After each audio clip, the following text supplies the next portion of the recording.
I never thought my own father would look me straight in the eye and call me selfish and ungrateful, but that's exactly what happened during what should have been a peaceful Sunday dinner.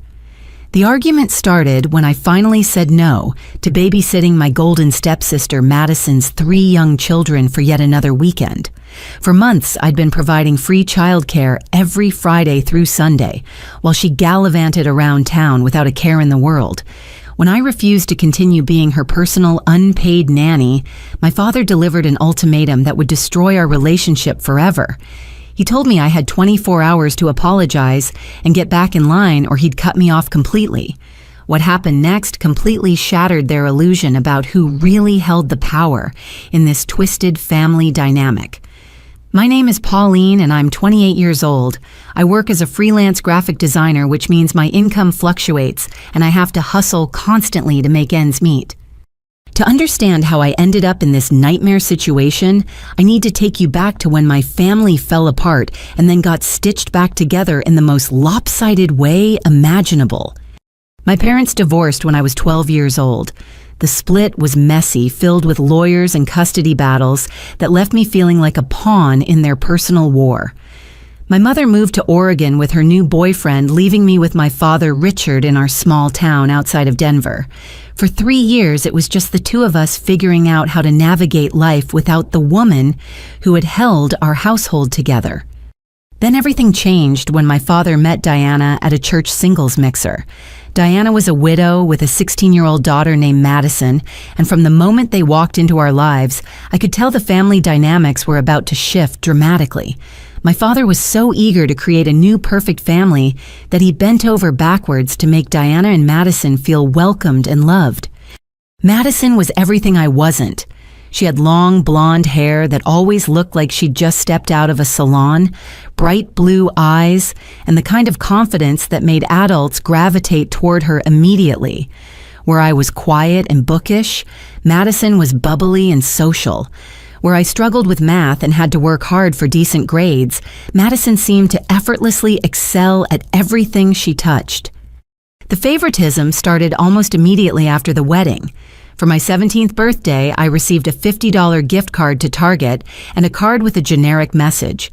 2 months later, for Madison's 19th birthday, my father bought her a brand new Honda Civic and threw a party that cost more than most people spend on their weddings. When I pointed out the inequality, my father explained that Madison was going through a difficult transition and needed extra support.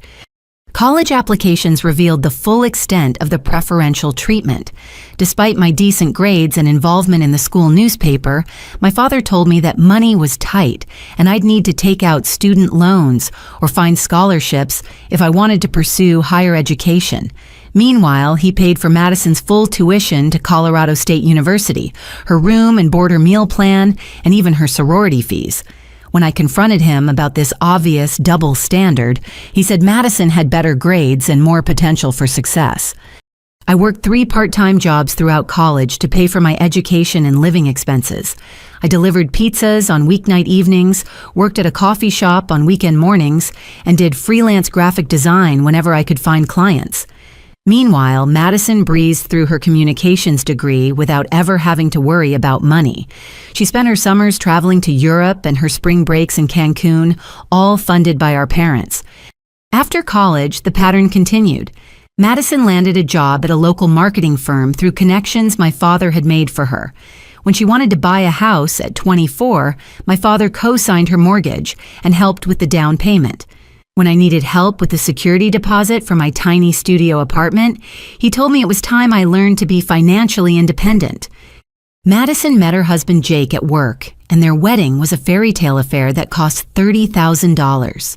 My father walked her down the aisle with tears of pride in his eyes, giving a toast about how honored he was to have such an accomplished daughter.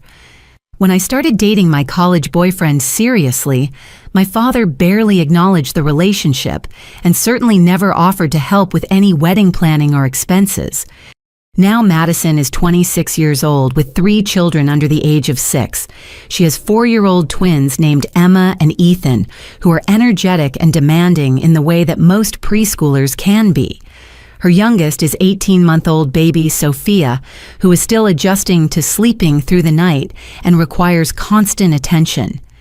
Madison's house is a beautiful 4-bedroom colonial in the nicest neighborhood in town, complete with a perfectly manicured lawn and a swing set that probably cost more than my monthly rent. The babysitting requests started innocently enough about 8 months ago. Madison called me on a Thursday evening sounding frazzled and exhausted. She explained that Jake had surprised her with dinner reservations at an expensive restaurant for their anniversary, but their usual babysitter had canceled at the last minute. Could I possibly watch the kids for just a few hours on Friday night? She promised it would be quick and easy. I agreed because I genuinely wanted to help my stepsister and spend time with my nieces and nephew. The evening went reasonably well, though the twins were more rambunctious than I expected, and baby Sophia cried for most of the night. Madison and Jake returned home around midnight, gushing about their romantic dinner and thanking me profusely for the favor. What started as an occasional emergency babysitting request quickly escalated into a regular weekly commitment.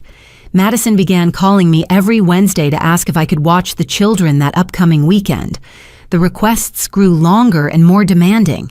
What had been a few hours on Friday night became Friday evening through Sunday afternoon. Madison would drop the kids off around 5 o'clock on Friday with diaper bags and overnight supplies, then disappear until late Sunday evening. The children are not easy to manage.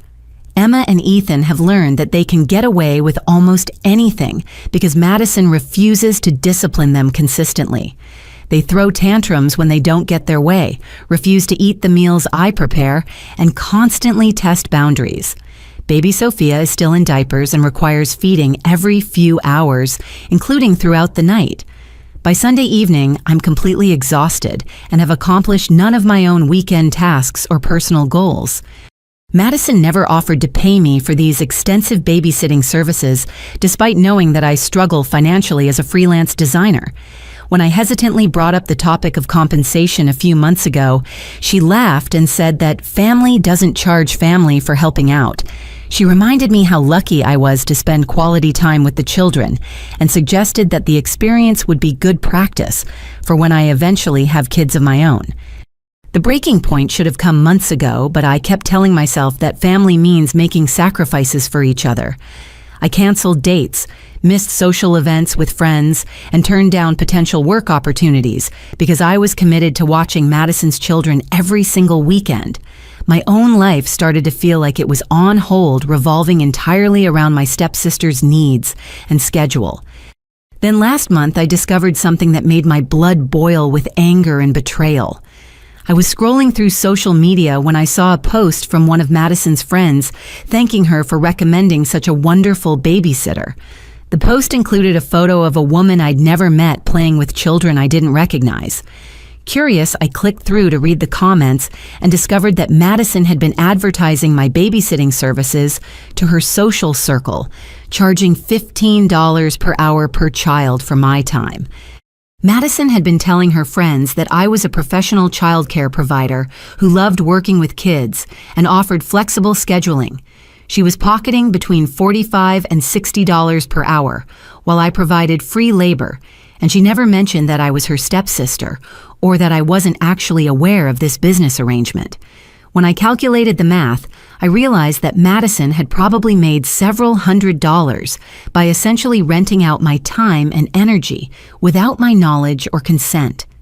After discovering Madison's secret babysitting business, I should have confronted her immediately and put an end to the exploitation. Instead, I convinced myself that maybe there had been some kind of misunderstanding. Perhaps her friends had misinterpreted casual comments about my willingness to help with childcare. I decided to give Madison the benefit of the doubt and continue with our weekend arrangement while paying closer attention to any suspicious behavior. The requests became increasingly unreasonable over the following weeks. What had started as occasional evening babysitting had morphed into full weekend commitments that left me feeling like a live-in nanny. Madison would call me on Thursday evenings with elaborate plans for her upcoming weekend adventures, casually mentioning that she'd need me to watch the kids from Friday evening until Sunday night. These weren't emergency situations or special occasions anymore. Madison was treating me like her personal childcare service for routine activities like shopping trips, spa days, and social gatherings. She would drop off Emma Ethan and baby Sophia with minimal instructions and maximum expectations. The children came with bags full of supplies, but Madison never included enough diapers formula or appropriate clothing for the extended stays. The kids' behavior grew more challenging as they became accustomed to spending entire weekends at my small apartment. Emma and Ethan started referring to my place as their second home and began leaving toys, books, and personal belongings scattered throughout my living space. They expected me to have their favorite snacks available and threw dramatic tantrums when I couldn't provide the specific brands or flavors they preferred. Baby Sophia's sleep schedule was completely disrupted by these frequent overnight stays. She would cry for hours on Friday nights, missing her familiar crib and normal bedtime routine. I spent countless midnight hours pacing around my apartment with a screaming infant trying to soothe her while the twins complained about being kept awake. By Saturday morning, all four of us were exhausted and cranky. Madison never acknowledged the physical and emotional toll these extended babysitting sessions took on me. She would breeze in on Sunday evenings perfectly refreshed from her weekend of relaxation and cheerfully collect her children without asking how things had gone or whether I needed any support. She acted as though I should be grateful for the opportunity to bond with my nieces and nephew, completely ignoring the fact that I was sacrificing my own life for her convenience. My freelance graphic design work began suffering because I couldn't focus on client projects during the weekends when the children were with me. I missed deadlines, turned down lucrative opportunities, and lost potential long-term contracts because I wasn't available for meetings or consultations on Saturdays and Sundays. My income dropped significantly, but Madison seemed oblivious to the financial impact her demands were having on my career. Dating became virtually impossible when every weekend was consumed by childcare responsibilities. I had to cancel romantic dinners, skip social events, and decline invitations to parties or gatherings. When I was interested in suggested weekend activities, I had to explain that I was unavailable due to family commitments. Several promising relationships fizzled out because potential partners assumed I wasn't truly interested in spending time with them. My friendships also suffered under the strain of constant babysitting obligations. Friends stopped inviting me to weekend brunches, shopping trips, or hiking adventures because they knew I'd have to decline. I felt increasingly isolated and resentful watching my social circle shrink, while Madison's social life expanded with the help of my free labor. The situation reached a new level of absurdity when Madison started extending her trips without advance notice. She would call me on Saturday afternoon to casually mention that she and Jake had decided to stay an extra night at wherever they were visiting. These spontaneous extensions meant that I had to rearrange my own plans and purchase additional supplies for the children without any reimbursement or apology. One particularly frustrating weekend, Madison dropped off the kids on Friday for what was supposed to be a single overnight stay. She claimed she and Jake had concert tickets and would return by Saturday evening. Instead, she called Saturday morning to inform me that they'd decided to make a romantic weekend out of the trip and would be back on Sunday. Then Sunday afternoon brought another call pushing their return to Monday morning because they'd met some friends and wanted to extend the celebration. I spent 3 days caring for 3 young children in my tiny one-bedroom apartment without adequate supplies or preparation. The twins missed their swimming lessons and a birthday party they'd been excited about attending.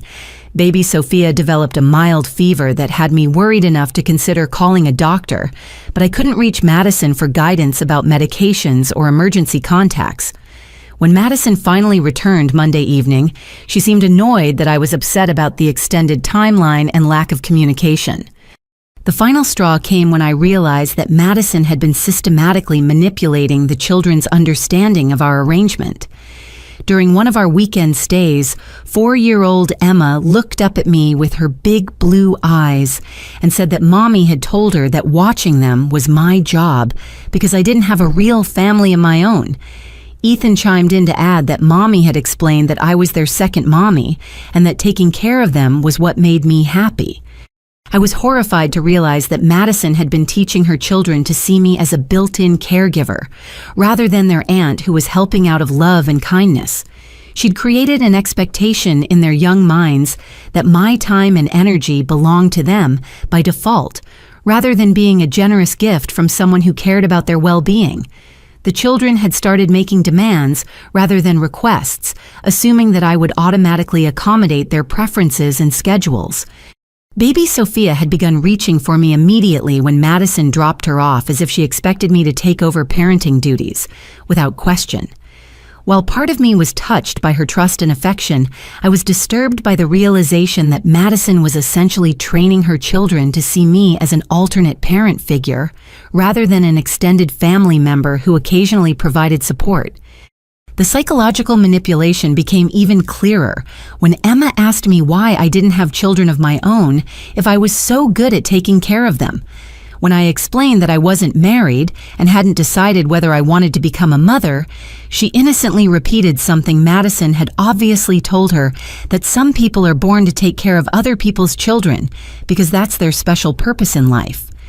I realized that Madison had been filling her children's heads with the narrative that I was naturally suited for childcare, and that providing this service was my primary contribution to the family.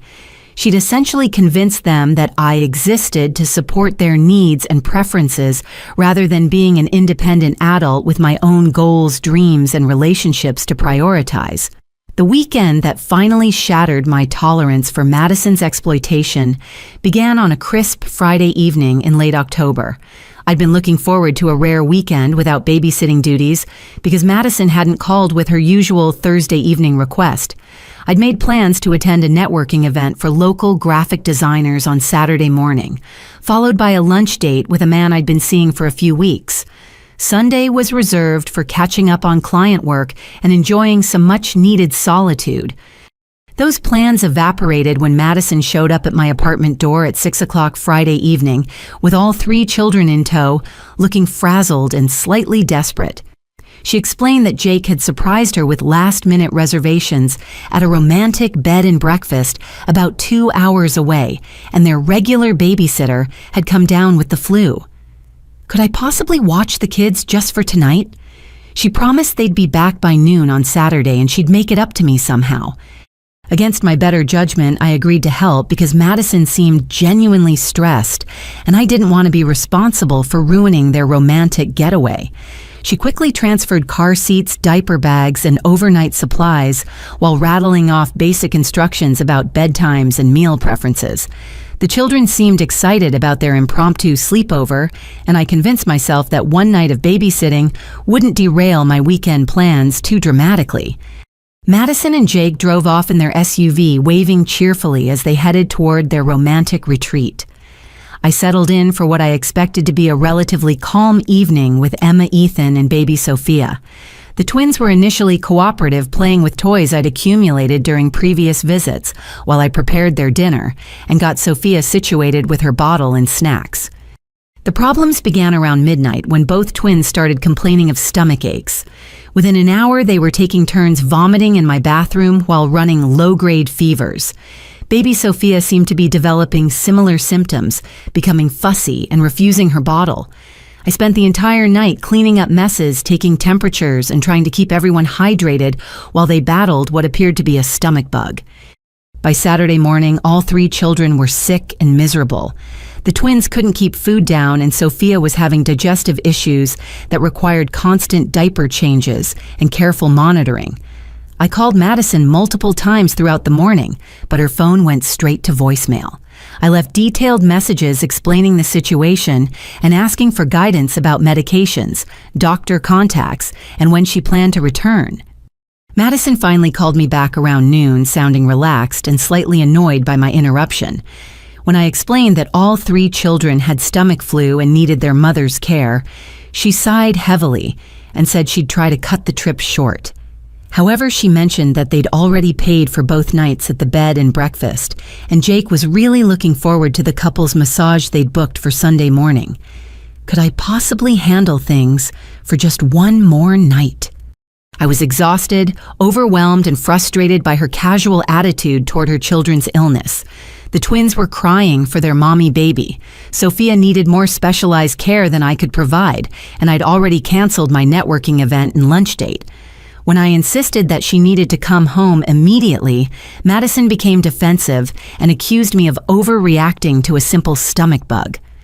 The conversation escalated when I pointed out that I wasn't qualified to make medical decisions for her children, and that they clearly needed their parents during their illness.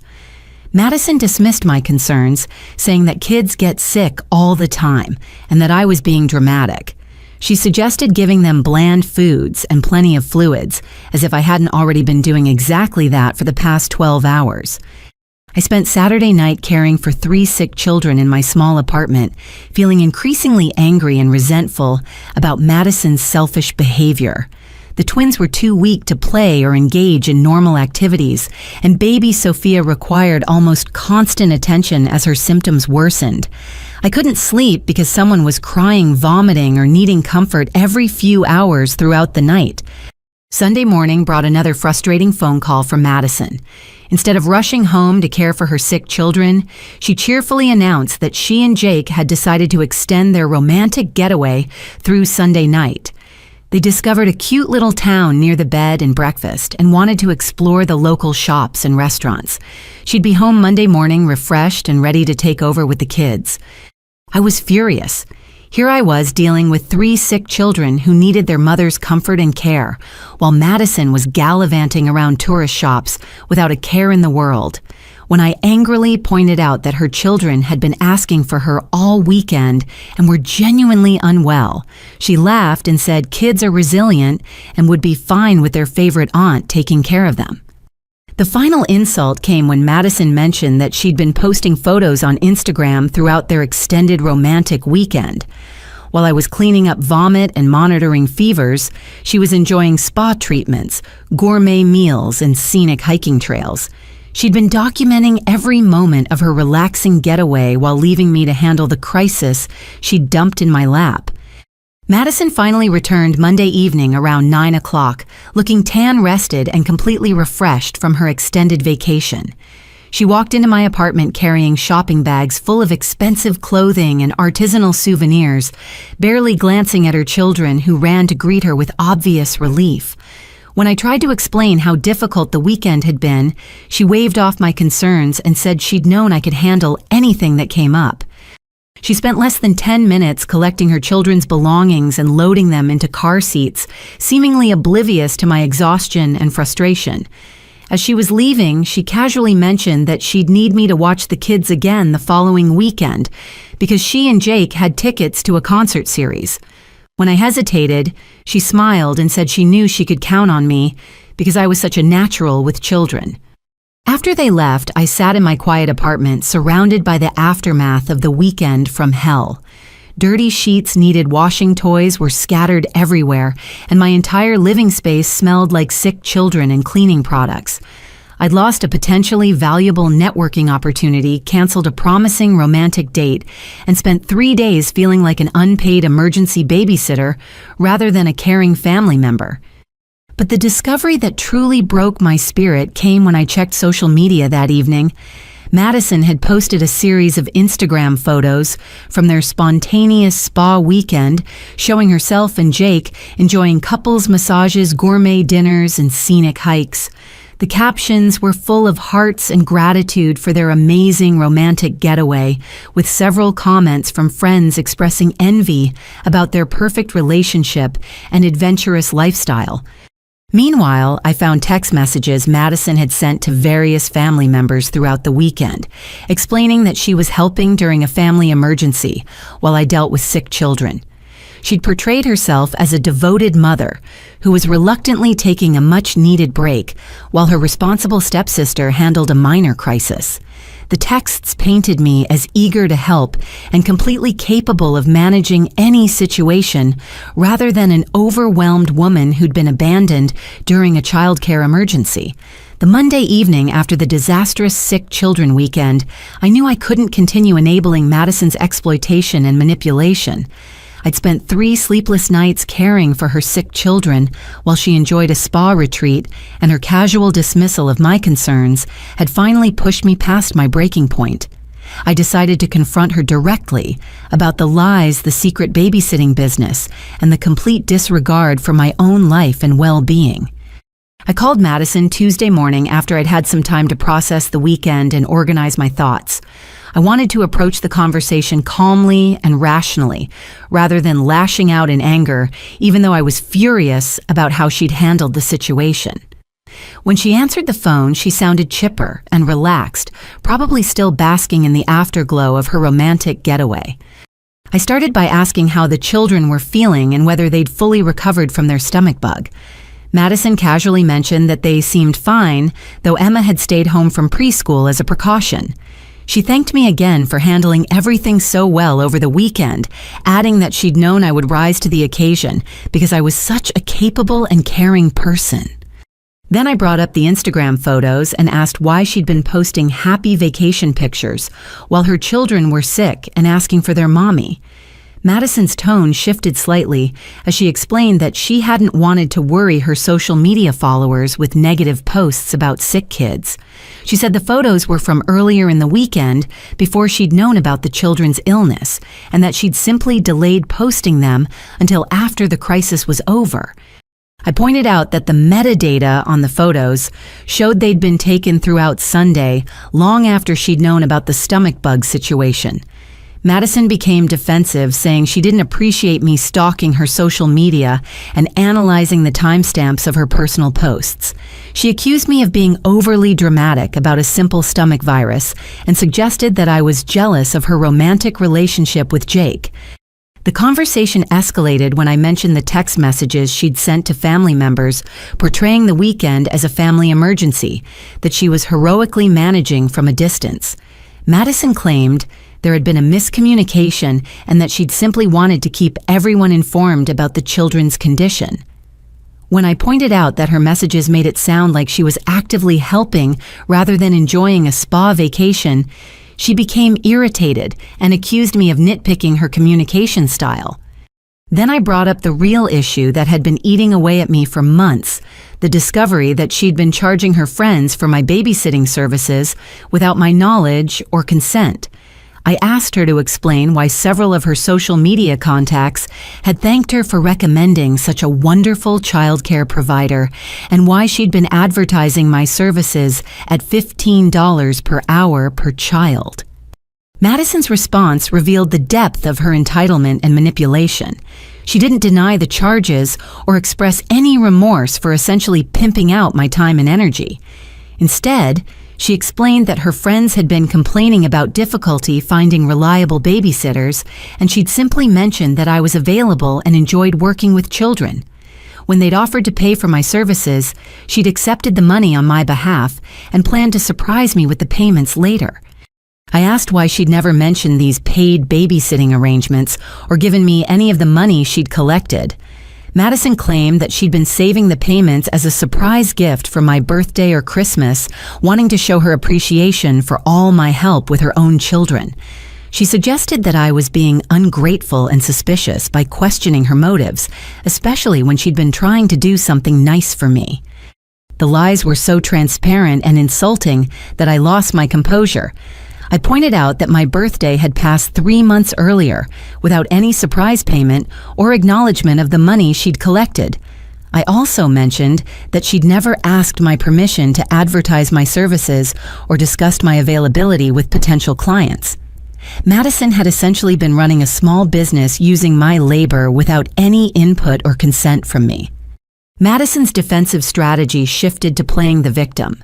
She claimed that I was being unreasonable and hurtful by attacking her generosity and family loyalty. She reminded me of all the times she'd included me in family activities and made me feel welcome in their home. According to her version of events, she'd been trying to help me build a babysitting clientele, while also supporting her friends who needed reliable childcare. When I pointed out that she'd never offered to pay me for watching her own children during my countless weekend commitments, Madison became indignant. She said that family doesn't charge family for acts of love and service. She reminded me that I'd always seemed happy to spend time with Emma, Ethan, and baby Sophia, and that I'd never mentioned wanting financial compensation for helping with childcare. I explained that there's a significant difference between occasionally helping family members and being expected to provide free professional services every single weekend. Madison had turned me into her personal unpaid nanny while charging others for the same services, creating a system where everyone benefited financially except the person actually doing the work. The conversation reached its climax when Madison accused me of being jealous of her happy family life and successful marriage. She suggested that I was looking for reasons to criticize her because I was bitter about being single and childless at 28. According to Madison, I should be grateful for the opportunity to spend time with children and gain experience that would help me in my own future relationships. This accusation was particularly painful because it revealed how little Madison understood or respected my life choices. I'd been prioritizing my career and personal growth rather than rushing into marriage and motherhood, but she viewed my independence as a character flaw that needed to be fixed through involuntary childcare experience. I firmly told Madison that I would no longer be available for weekend babysitting duties, effective immediately. I explained that I needed to focus on my own career and relationships rather than providing free childcare services that were preventing me from building the life I wanted. Madison could find paid babysitters or adjust her social calendar to accommodate her responsibilities as a mother. Madison's reaction was swift and dramatic. She accused me of abandoning her children when they needed family support the most. She claimed that I was being selfish and ungrateful after everything she and Jake had done to welcome me into their family. According to Madison, I was punishing innocent children because of some perceived slight that existed only in my imagination. She threatened to tell our parents about my unreasonable demands and selfish attitude. Madison said she'd always known I was jealous of her relationship with our father, and that this babysitting conflict was just another example of my inability to be happy for family members who were more successful and fulfilled than I was. The phone call ended with Madison hanging up on me after declaring that she'd never ask me for help again since I'd made it clear that I didn't care about her children's well-being or our family relationships. Within minutes, I could see her typing angry messages on social media and knew that she was already crafting her version of events to share with mutual friends and family members. I felt a mixture of relief and dread as I processed the confrontation. Relief because I'd finally stood up for myself and set clear boundaries about the exploitation that had been consuming my life for months. Dread because I knew Madison would retaliate by painting me as the villain in this story, and that our family dynamics were about to become significantly more complicated and painful. Less than an hour after my confrontation with Madison ended, my phone rang with a call that would change everything. My father's name appeared on the screen, and I could tell from his tone before he even spoke that Madison had already reached him with her version of the events. Richard's voice was cold and disappointed in a way that brought back painful memories of childhood lectures about responsibility and family loyalty. He didn't waste time with pleasantries or ask for my side of the story. Instead, he launched immediately into a speech about how ashamed and disgusted he was by my behavior toward Madison and the children. According to the story he'd been told, I had cruelly abandoned 3 sick children during a family emergency, and then attacked their mother with unreasonable demands and accusations when she returned from helping with the crisis. I tried to interrupt and explain what had actually happened over the weekend, but Richard cut me off with an irritated sigh. He said he didn't want to hear excuses or justifications for what he considered inexcusable behavior toward innocent children who loved and trusted me. In his mind, Madison had been dealing with a childcare emergency while I threw tantrums about compensation and made selfish demands that put my own convenience above family obligations. The conversation grew more heated as Richard explained his perspective on family relationships and mutual support. He reminded me that Madison had always been welcoming and generous, including me in holiday celebrations, and treating me like a real sister rather than just a stepsister. According to him, I was being ungrateful and petty by refusing to help during times of need, especially when Madison had never asked for anything unreasonable or taken advantage of my willingness to assist. When I mentioned the money Madison had been collecting by charging her friends for my babysitting services, Richard dismissed it as a misunderstanding that I was blowing out of proportion. He suggested that Madison had probably been planning to share those payments with me eventually, and that I was being paranoid and suspicious by assuming malicious intent. Family members should give each other the benefit of the doubt, rather than looking for reasons to feel victimized or exploited. I explained that I'd been providing free childcare every single weekend for months, while Madison enjoyed an active social life funded by my unpaid labor. Richard's response revealed just how skewed his perception of the situation had become. He said that spending time with nieces and nephews was a privilege, not a burden, and that most people would be honored to play such an important role in children's lives. According to Richard, I was being selfish and short-sighted by prioritizing my own entertainment and career goals over family relationships that would last a lifetime. He reminded me that Madison was a hard-working mother who deserved support from extended family members, especially those who didn't have children of their own to occupy their time and energy. The conversation took an even more painful turn when Richard began comparing me unfavorably to Madison in terms of character and life accomplishments. He pointed out that Madison had successfully balanced marriage, motherhood, and career responsibilities while maintaining close family relationships. Meanwhile, I was still single at 28, struggling financially as a freelance designer, and apparently unable to maintain healthy family connections due to my self-centered attitude. This comparison stung deeply because it revealed how Richard viewed my life choices and priorities.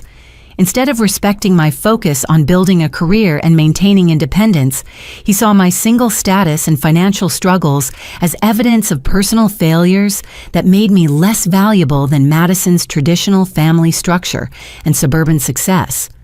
When I tried to explain that Madison's lifestyle was partially subsidized by the free childcare I provided, Richard became angry and defensive. He accused me of being jealous of Madison's happiness and looking for ways to undermine her success. According to him, I was using petty complaints about babysitting to mask deeper resentment about Madison's achievements in areas where I had apparently failed. The ultimatum came after nearly 30 minutes of increasingly hostile conversation. Richard's voice became formal and cold as he outlined my options with military precision. I had exactly 24 hours to call Madison, offer a sincere apology for my unreasonable behavior, and commit to resuming my regular childcare assistance whenever she needed support with the children. If I chose to apologize and return to my previous role as the helpful stepsister, Richard would consider the matter closed, and we could move forward as a family. However, if I continued to be stubborn and selfish about my responsibilities to Madison and the children, he would have no choice but to reevaluate my place in the family structure. The threat was clear: apologize and submit to Madison's demands, or face complete rejection from the only parent I had left. Richard explained that he couldn't continue supporting someone who refused to contribute positively to family harmony and relationships. He'd raised me to be a caring and generous person, and my recent behavior suggested that I'd lost sight of those values in favor of selfish pursuits. When I asked what he meant by reevaluating my place in the family, Richard became even more specific about the consequences of defying his ultimatum. He would cut off all financial support, including the occasional help with car repairs or medical expenses that had provided a small safety net during my freelance career struggles. More importantly, he would stop considering me a daughter and family member, effectively disowning me for refusing to fulfill my obligations to Madison and her children. The conversation ended with Richard explaining that he'd built a beautiful blended family with Diana and Madison, and he wouldn't allow me to destroy that harmony with petty complaints and unreasonable demands. I had until the same time tomorrow evening to make my decision and call him with my choice. He hoped I would come to my senses and remember the values he'd tried to instill in me throughout my childhood. After hanging up, I sat in stunned silence trying to process what had just happened. My father had essentially given me an ultimatum to continue being exploited by Madison or lose my family entirely. He dismissed my legitimate concerns about being taken advantage of and instead painted me as a jealous troublemaker who was attacking an innocent mother and her children. But the most devastating revelation came buried in Richard's angry lecture about family finances and support. Almost as an afterthought, he mentioned that I shouldn't expect the same level of financial assistance that Madison received, because their situations were different and Madison had greater responsibilities as a mother and wife. When I pressed him to explain what he meant, Richard revealed information that shattered my understanding of the family financial dynamics.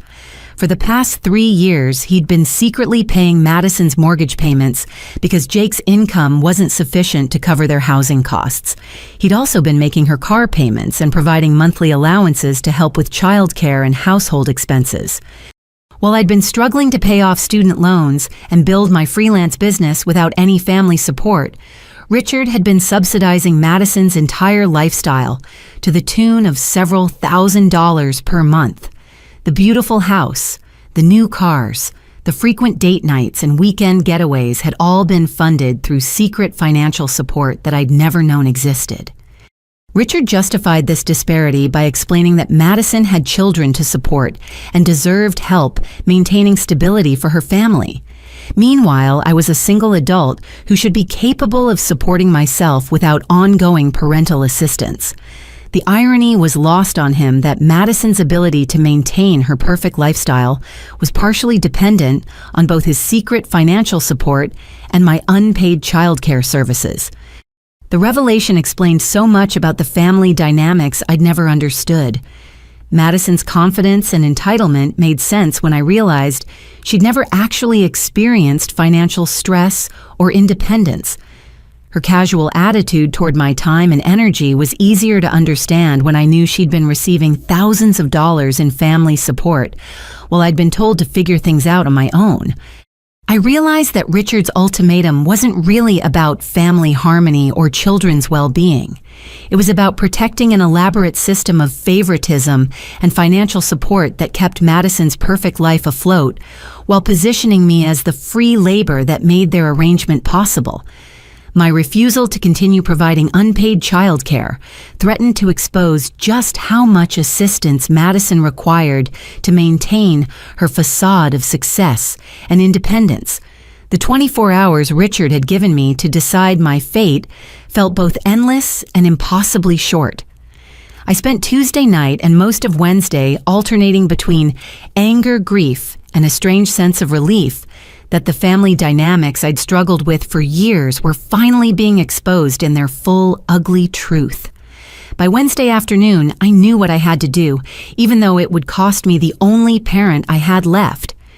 I'd spent my entire adult life trying to earn Richard's approval and acceptance, constantly hoping that if I just worked harder or needed less or caused fewer problems, he might start treating me with the same love and respect he automatically gave Madison. The ultimatum forced me to confront the painful reality that his love had always been conditional, based on my willingness to serve his golden child, rather than any inherent value I possessed as his daughter. Making the decision to cut contact wasn't really about choosing between my own well-being and family relationships. It was about finally accepting that I'd never actually had the family relationships I'd been desperately trying to preserve. Richard had made it clear that my role in his life was to support Madison's needs and preferences, not to exist as an independent person with my own goals and boundaries. Wednesday evening, exactly 24 hours after Richard's ultimatum, I called him back with my answer. When he picked up the phone, his voice carried a tone of expectant satisfaction, as if he already knew I'd chosen to apologize and submit to his demands. He probably assumed that the threat of losing my family would be enough to bring me back in line with his expectations. Instead, I told him that I wouldn't be apologizing to Madison or resuming unpaid babysitting duties. I explained that I'd finally understood the true nature of our family relationships and that I couldn't continue participating in a system where my value was determined solely by my willingness to serve others without expecting respect or consideration in return. Richard's reaction was swift and brutal. He told me that I was making the biggest mistake of my life by choosing selfishness over family loyalty. According to him, I would regret this decision for the rest of my life when I realized how much I'd given up for petty complaints about helping with childcare. He predicted that I'd end up alone and bitter, having destroyed relationships with people who truly cared about me because of my inability to think about anyone other than myself. I let him finish his speech about my character flaws and poor judgment before calmly explaining that I was prepared to accept the consequences of setting healthy boundaries. I told him that losing relationships built on exploitation and conditional love wasn't actually a loss at all, but rather an opportunity to build authentic connections with people who valued me as a complete person. The conversation ended with Richard officially disowning me as his daughter and warning me not to contact him or Madison again unless I was ready to apologize and make amends for my selfish behavior.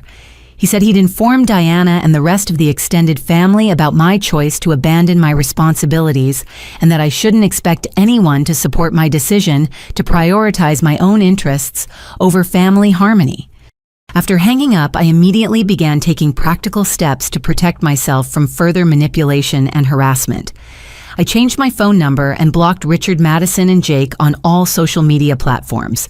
I didn't want to give them opportunities to continue pressuring me or attempting to guilt me into returning to their exploitative arrangement. Finding a new apartment became my top priority because I knew Madison had keys to my current place and wouldn't hesitate to use them for surprise visits or dramatic confrontations.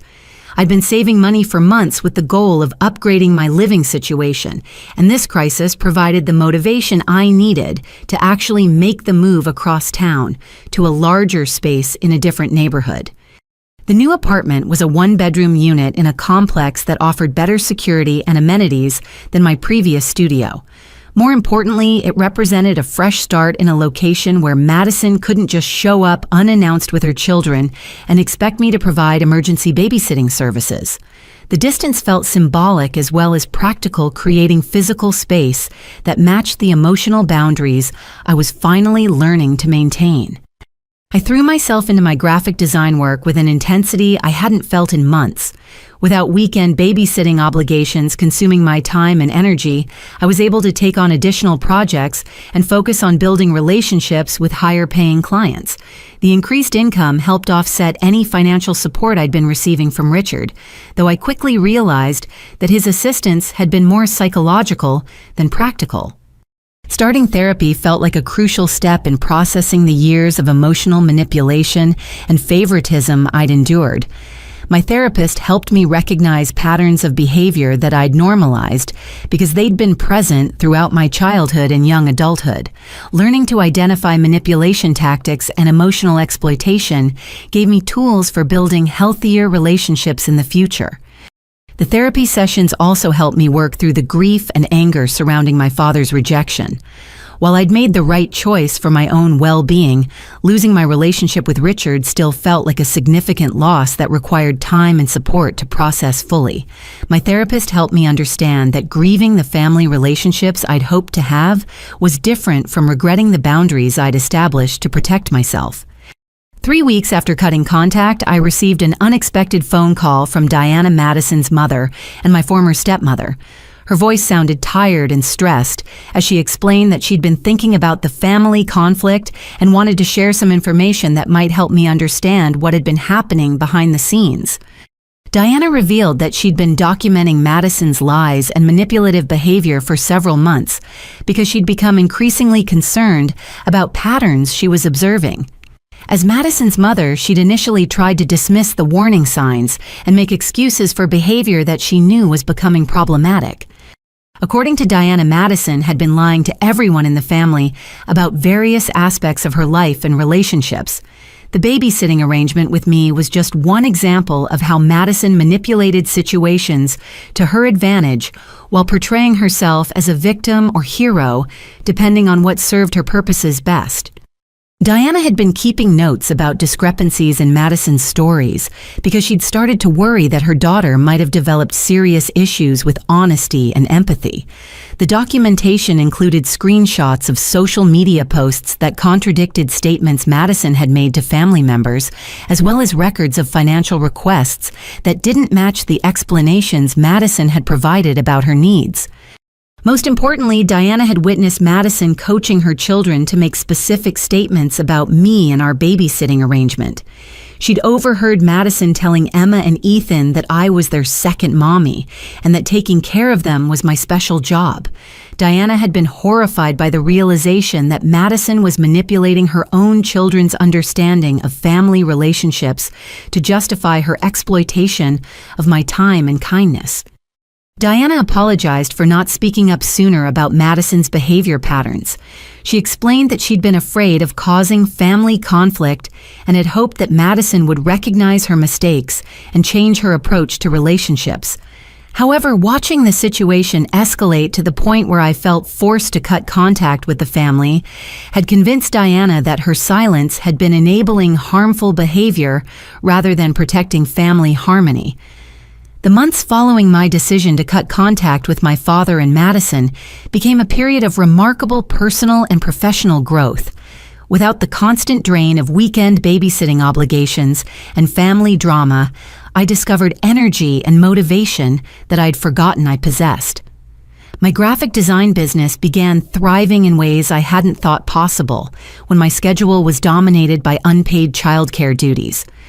The first major breakthrough came when I was finally able to attend networking events and industry conferences on weekends. These professional gatherings had been completely inaccessible when I was committed to watching Madison's children every Friday through Sunday.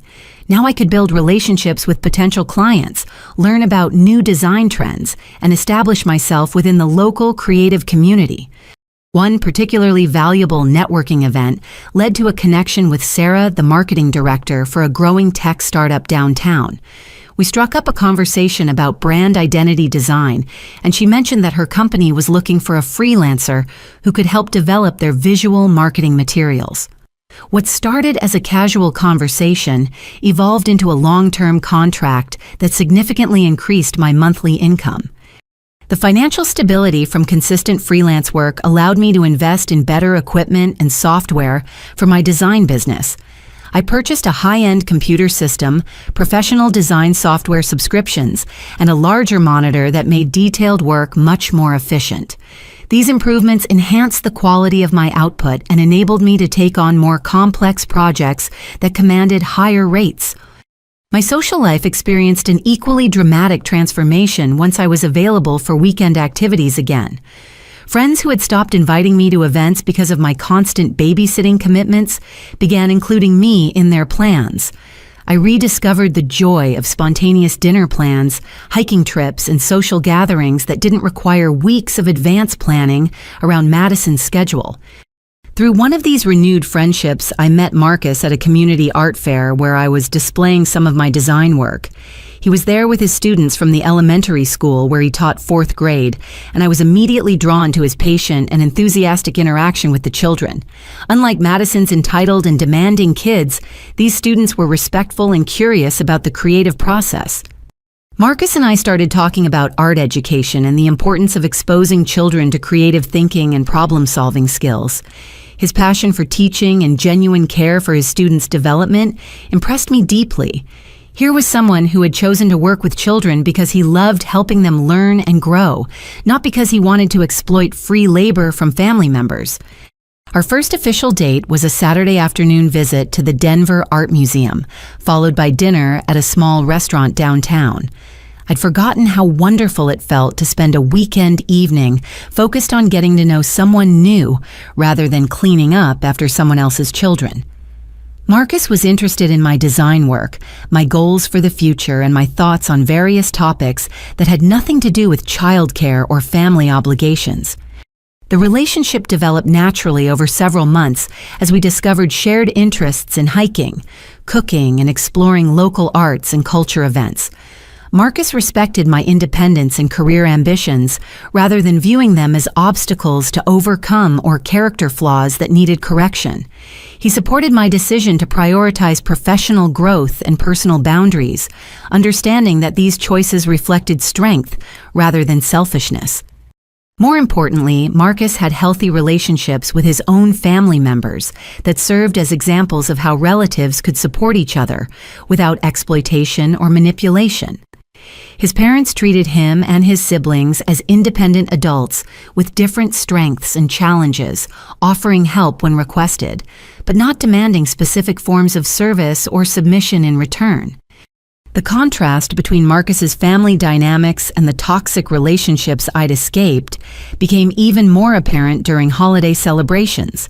His family gatherings involved genuine mutual support and respect, with everyone contributing according to their abilities and availability.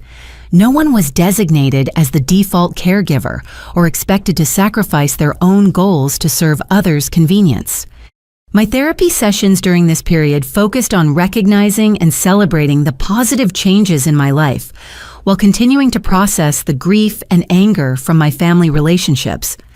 My therapist helped me understand that building a healthy life after leaving toxic relationships requires both practical changes and emotional healing that takes time to develop fully. One of the most significant realizations from therapy was understanding how much my self-worth had been tied to my willingness to serve others, even when that service came at great personal cost. Learning to value my own time, energy, and goals as much as I valued other people's needs was a fundamental shift that affected every aspect of my decision-making and relationship building. The professional growth continued as my reputation in the local design community expanded through word-of-mouth referrals and successful project completions.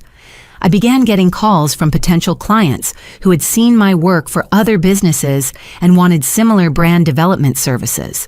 The referral network that developed organically felt much more sustainable and authentic than trying to build a career around other people's schedules and demands. By the end of my first year without family babysitting obligations, my income had nearly doubled compared to the previous year when weekends were consumed by unpaid childcare.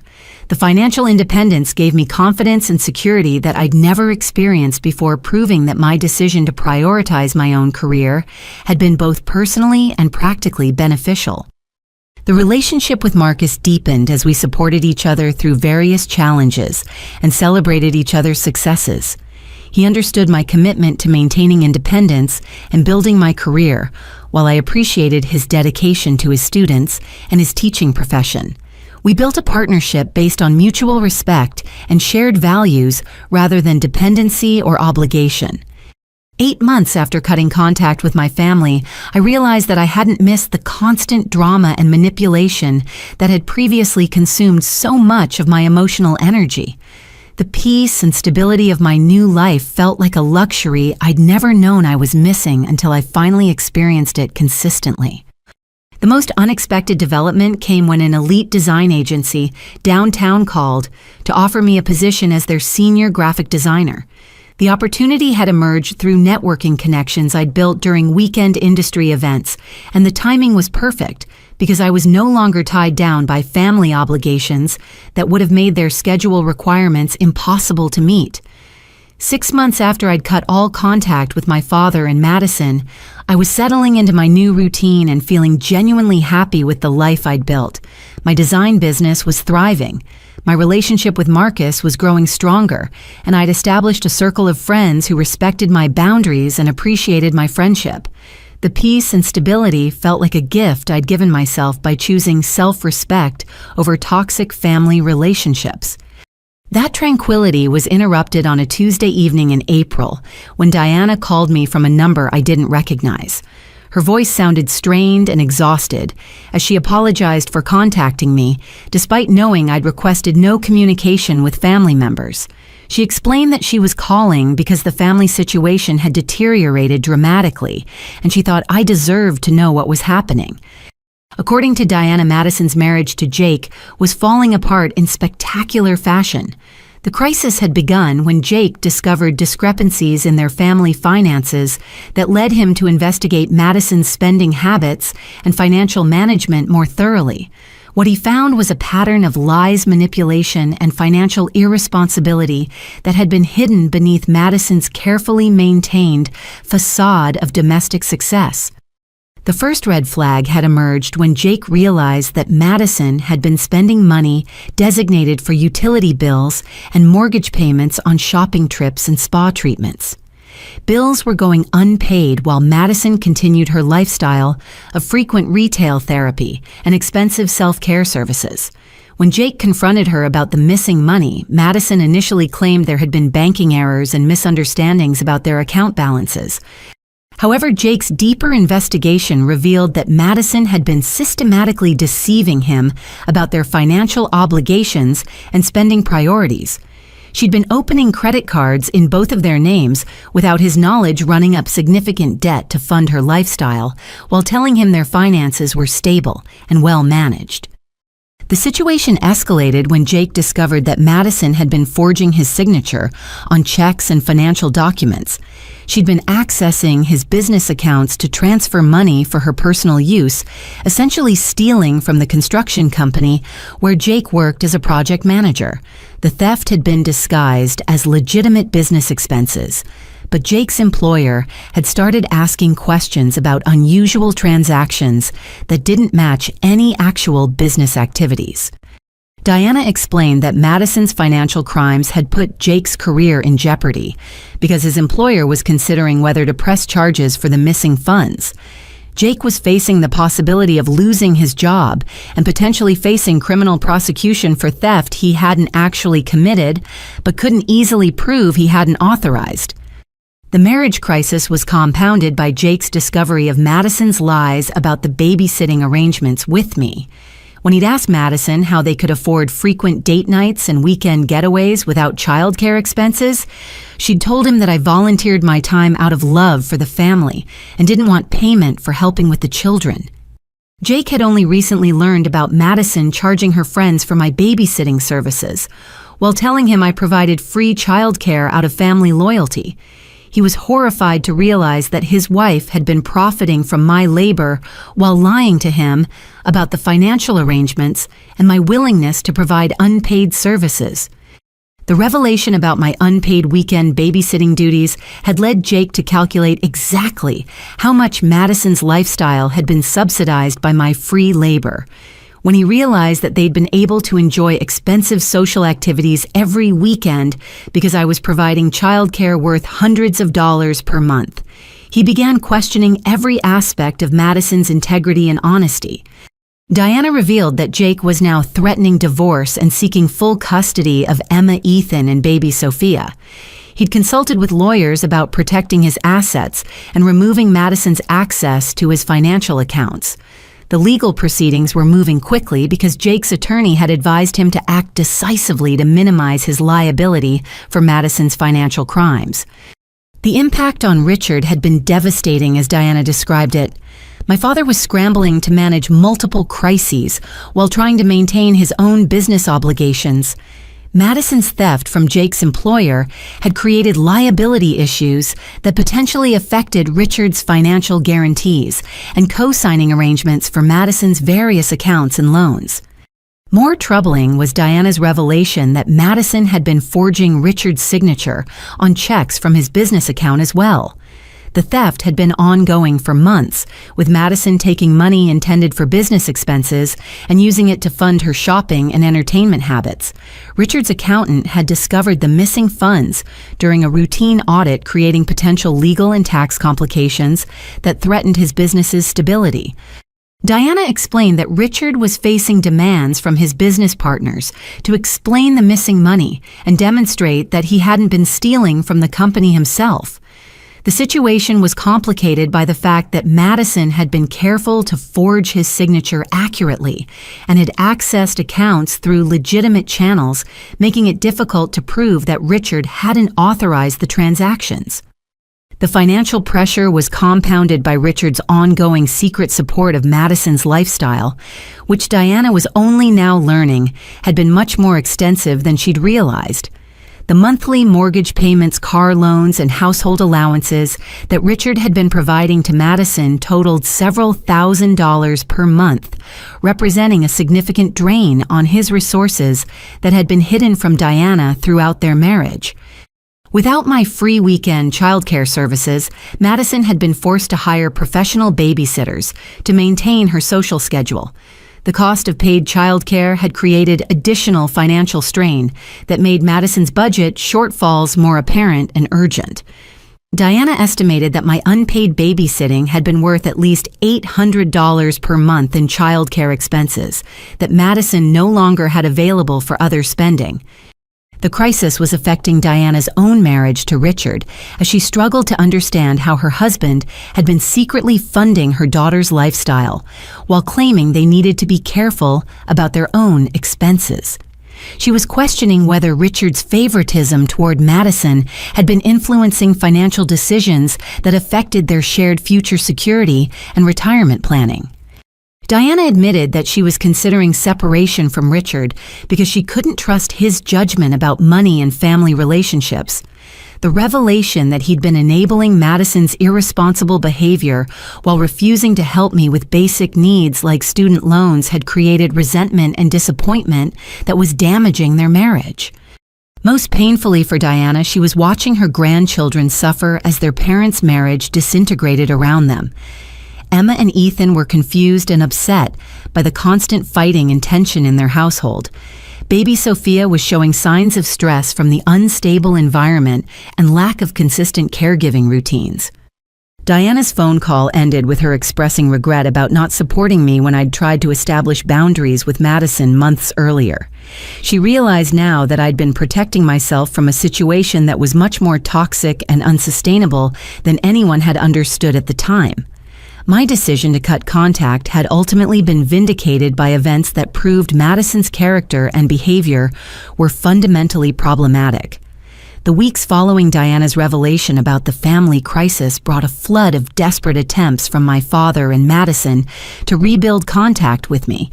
The approaches were manipulative and transparent, alternating between fake remorse and angry accusations as they realized that their carefully constructed system of favoritism and exploitation was collapsing without my unpaid labor and silent acceptance of their treatment. Richard began leaving voicemails on my new phone number, which he'd apparently obtained through persistent detective work or mutual acquaintances. His messages started with formal apologies about being too harsh during our last conversation, gradually escalating to desperate pleas for forgiveness and assistance. He claimed that he was finally beginning to understand my perspective and wanted the opportunity to make amends for his mistakes in judgment. The early voicemails focused on Richard's assertion that families should stick together during difficult times, regardless of past conflicts or misunderstandings. He suggested that the current crisis with Madison proved how much the family needed my stability and level-headed approach to problem solving. According to Richard, I was the responsible one who could help guide everyone through this challenging period if I was willing to set aside my anger and resentment. As the family situation deteriorated further, Richard's messages became more specific about the financial and legal troubles they were facing. He admitted that Madison had made serious mistakes with money and relationships, but argued that abandoning her during her darkest hour would make me no better than the people who had hurt me in the past. He appealed to my sense of compassion and family loyalty, suggesting that true strength meant helping people even when they hadn't earned or deserved that assistance. Madison's attempts at reconciliation were even more dramatic and manipulative. She created new social media accounts under variations of her name to circumvent the blocks I'd established on her main profiles.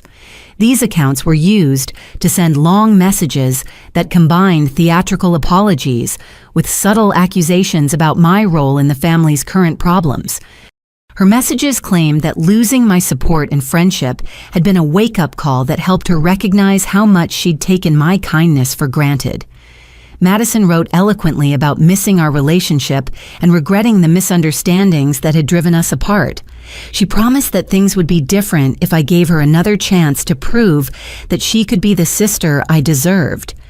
However, Madison's apologies were undermined by her simultaneous attempts to blame me for abandoning the family during their time of greatest need. She suggested that my decision to cut contact had created additional stress and instability that contributed to her marriage problems and financial difficulties. According to Madison, a truly loving family member would have worked through their grievances instead of walking away when things became challenging. The manipulation tactics became more sophisticated as Madison began using her children as emotional leverage. She sent photos of Emma, Ethan, and baby Sophia, along with messages about how much they missed their Aunt Pauline, and asked when I would come visit again. The children had apparently been coached to draw pictures and write notes expressing their love and confusion about my absence from their lives. One particularly manipulative message included a video of 4-year-old Emma crying and asking why Aunt Pauline didn't love them anymore. Madison's voice could be heard off camera, prompting Emma to say specific phrases about missing me and not understanding why I'd stopped visiting. The emotional manipulation was transparent and cruel, using innocent children's genuine confusion to try to guilt me into resuming contact. Diana served as an unwilling intermediary for many of these reconciliation attempts. Richard and Madison pressured her to call me with updates about family developments and requests for me to reconsider my decision to maintain no contact. Diana was clearly uncomfortable with this role but felt obligated to relay their messages while also trying to respect the boundaries I'd established. Through Diana, I learned that other family members had been recruited to the campaign to bring me back into the fold. Aunts, uncles, and cousins were being told selective versions of our conflict that portrayed me as stubborn and unforgiving, rather than someone who had been exploited and manipulated. These relatives began reaching out with their own messages about the importance of family forgiveness and unity during difficult times. The pressure campaign intensified when Richard began making veiled threats about my future relationship with potential nieces and nephews if Marcus and I decided to have children. He suggested that cutting myself off from my current family would create a pattern of isolation that would affect my ability to maintain stable relationships throughout my life. According to Richard, children needed extended family connections, and my future offspring would suffer from my inability to maintain healthy family relationships. Madison's approach became more aggressive as her legal and financial troubles mounted. She accused me of being vindictive and cruel for refusing to help during her darkest hour, claiming that I was enjoying watching her life fall apart as revenge for imagined slights. Her messages suggested that I had orchestrated the entire crisis by withdrawing my support at the moment when she needed family assistance most desperately. The most disturbing development came when Madison began showing up at places where she thought she might encounter me. She appeared at the coffee shop where I sometimes worked, the gym, where I had a membership, and even the grocery store near my apartment building. These surprise visits were designed to create opportunities for dramatic public confrontations, where she could appeal to my sympathy while making me look heartless for refusing to engage. During one of these ambush encounters, Madison approached me in the parking lot of my grocery store with baby Sophia in her arms. She launched into a tearful speech about how much she'd learned from her mistakes and how desperately she needed my guidance to become a better person. When I politely but firmly told her that I wasn't interested in resuming contact, she accused me of being cold and heartless toward an innocent baby who loved me. The manipulation reached its peak when Madison claimed that her children were suffering psychological damage from my absence and that I was partially responsible for their trauma.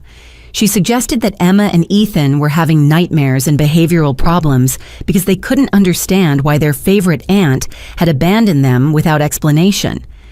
According to Madison, I had a moral obligation to at least explain to the children why I no longer wanted to be part of their lives. My therapist helped me recognize these reconciliation attempts as classic patterns of manipulation, designed to pull me back into the toxic family system. The alternating between apologies and accusations, the use of children as emotional leverage, and the attempts to make me feel responsible for consequences of their own actions were all predictable tactics used by people who had lost control over someone they'd been exploiting. The most significant moment in this period came when Marcus proposed to me during a romantic dinner at the restaurant where we'd had our first official date. As he presented the engagement ring and spoke about wanting to build a life together based on mutual respect and genuine love, I realized how much my decision to prioritize healthy relationships had transformed my entire future. The proposal represented everything I'd been missing in my family relationships: genuine appreciation for who I was as a person, respect for my goals and boundaries, and commitment to building something together rather than one person serving another's needs. Marcus had never asked me to sacrifice my career, my friendships, or my personal interests to prove my love or loyalty. Instead, he supported my growth and independence as fundamental aspects of what made our relationship strong and sustainable. The contrast between Marcus's authentic love and my family's conditional acceptance became even more apparent as the reconciliation attempts continued. While Marcus encouraged my decision to maintain healthy boundaries and prioritize my own well-being, my family demanded that I sacrifice those boundaries to prove my worthiness of their affection and acceptance. The full extent of Madison's financial crimes became apparent in late spring when Richard's business accountant completed a comprehensive audit that had been demanded by his partners and potential creditors. What they discovered was a systematic pattern of theft that went far beyond the isolated incidents Diana had initially described. Madison had been stealing from Richard's construction business for over 18 months, forging signatures and manipulating records with a sophistication that suggested careful planning rather than impulsive mistakes. The missing funds totaled nearly $40,000, representing money that had been designated for equipment purchases, employee payroll, and vendor payments. Madison had been accessing business accounts through legitimate channels by copying Richard's signature style and using knowledge of company procedures she'd gained through family conversations about his work. The theft had been disguised as routine business expenses, making it difficult to detect until the accountant noticed patterns that didn't match actual business activities. Richard's business partners were furious when they learned about the missing money and demanded immediate repayment along with Richard's resignation from active management of the company. They threatened criminal prosecution and civil lawsuits if the stolen funds weren't restored within 30 days. The ultimatum forced Richard to liquidate his personal retirement savings and take out a second mortgage on his house to cover the missing money and legal fees.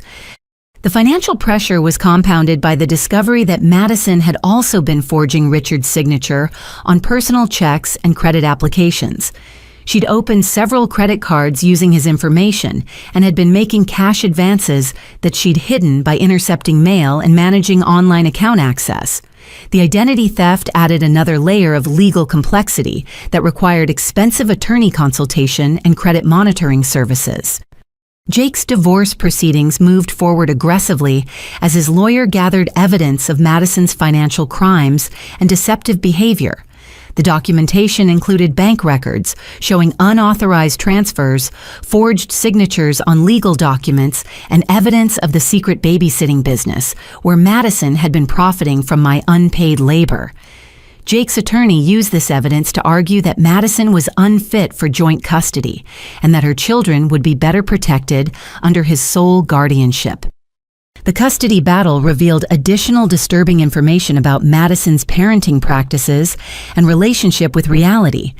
Jake's lawyer presented evidence that Madison had been coaching the children to make false statements about their living situation, their relationship with me, and their father's behavior. The manipulation extended to teaching Emma and Ethan to repeat specific phrases that would support Madison's version of events during custody evaluations and court proceedings. Child psychologists who evaluated the family situation noted that the children showed signs of emotional confusion and stress related to their mother's inconsistent messages about family relationships and responsibilities. Emma and Ethan had been told different versions of why I was no longer part of their lives, ranging from claims that I was too busy with work to suggestions that I didn't love them anymore. The conflicting explanations had created anxiety and behavioral problems that required professional intervention. Baby Sophia's development had been affected by the unstable household environment and Madison's increasing emotional volatility as her legal troubles mounted. The 18-month-old showed signs of attachment difficulties and regression in developmental milestones that concerned pediatric specialists. The stress of constant fighting and financial uncertainty had disrupted her sleep patterns and feeding routines in ways that required careful management and consistency. The investigation into Jake's workplace theft revealed that Madison had been more sophisticated in her financial crimes than anyone had initially realized. She'd been studying his work patterns and business procedures for months to understand how to access company accounts without triggering immediate detection. The planning involved showed a level of premeditation that made her actions felony charges rather than misdemeanor financial mismanagement. Jake's employer decided to press criminal charges for embezzlement and fraud, partly to protect the company's reputation, and partly to demonstrate that employee theft would be prosecuted to the full extent of the law.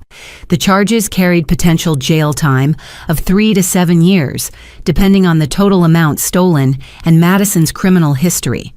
The legal proceedings would be public record, adding humiliation and social consequences to the financial and legal penalties.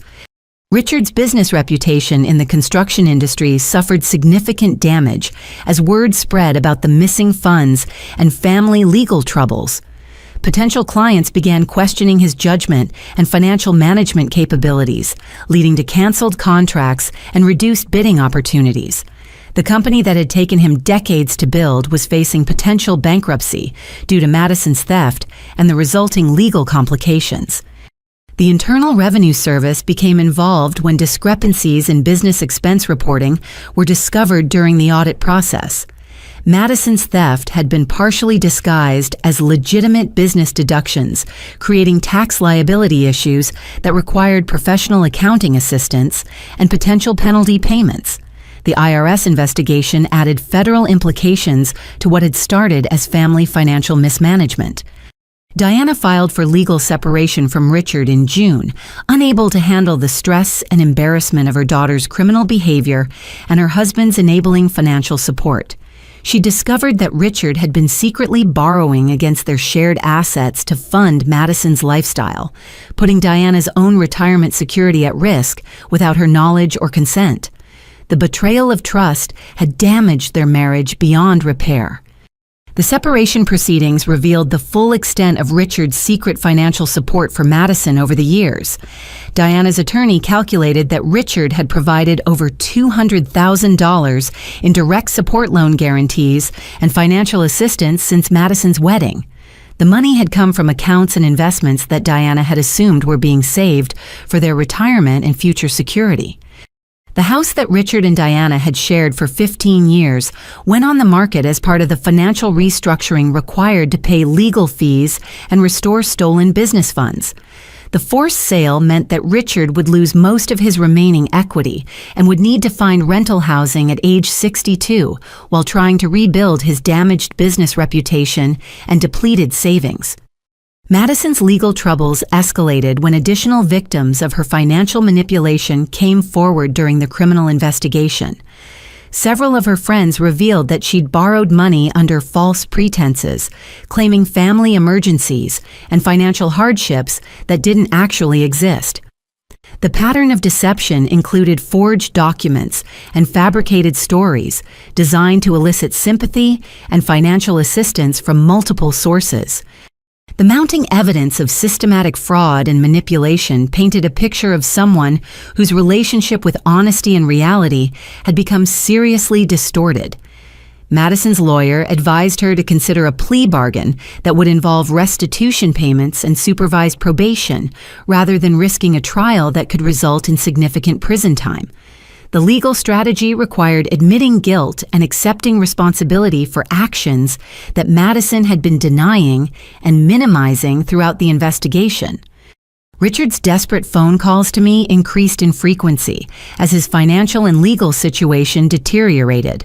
His voicemails revealed the full scope of the crisis and included specific details about how much money was needed to prevent bankruptcy and criminal prosecution. He begged me to consider providing financial assistance or character testimony that might help mitigate the legal consequences for Madison and preserve what remained of the family's reputation and assets. The irony wasn't lost on me that Richard was now asking for help from the daughter he'd disowned for refusing to provide unpaid babysitting services. The man who had told me I was selfish and ungrateful was now desperately seeking assistance from someone he'd cut off completely when I'd established basic boundaries about being exploited. His pleas for financial help came from someone who had refused to assist with my student loans while secretly funding Madison's entire lifestyle. The most devastating revelation came when Richard offered to sign over his life insurance policy to me as compensation for past mistreatment and as security for any financial assistance I might provide.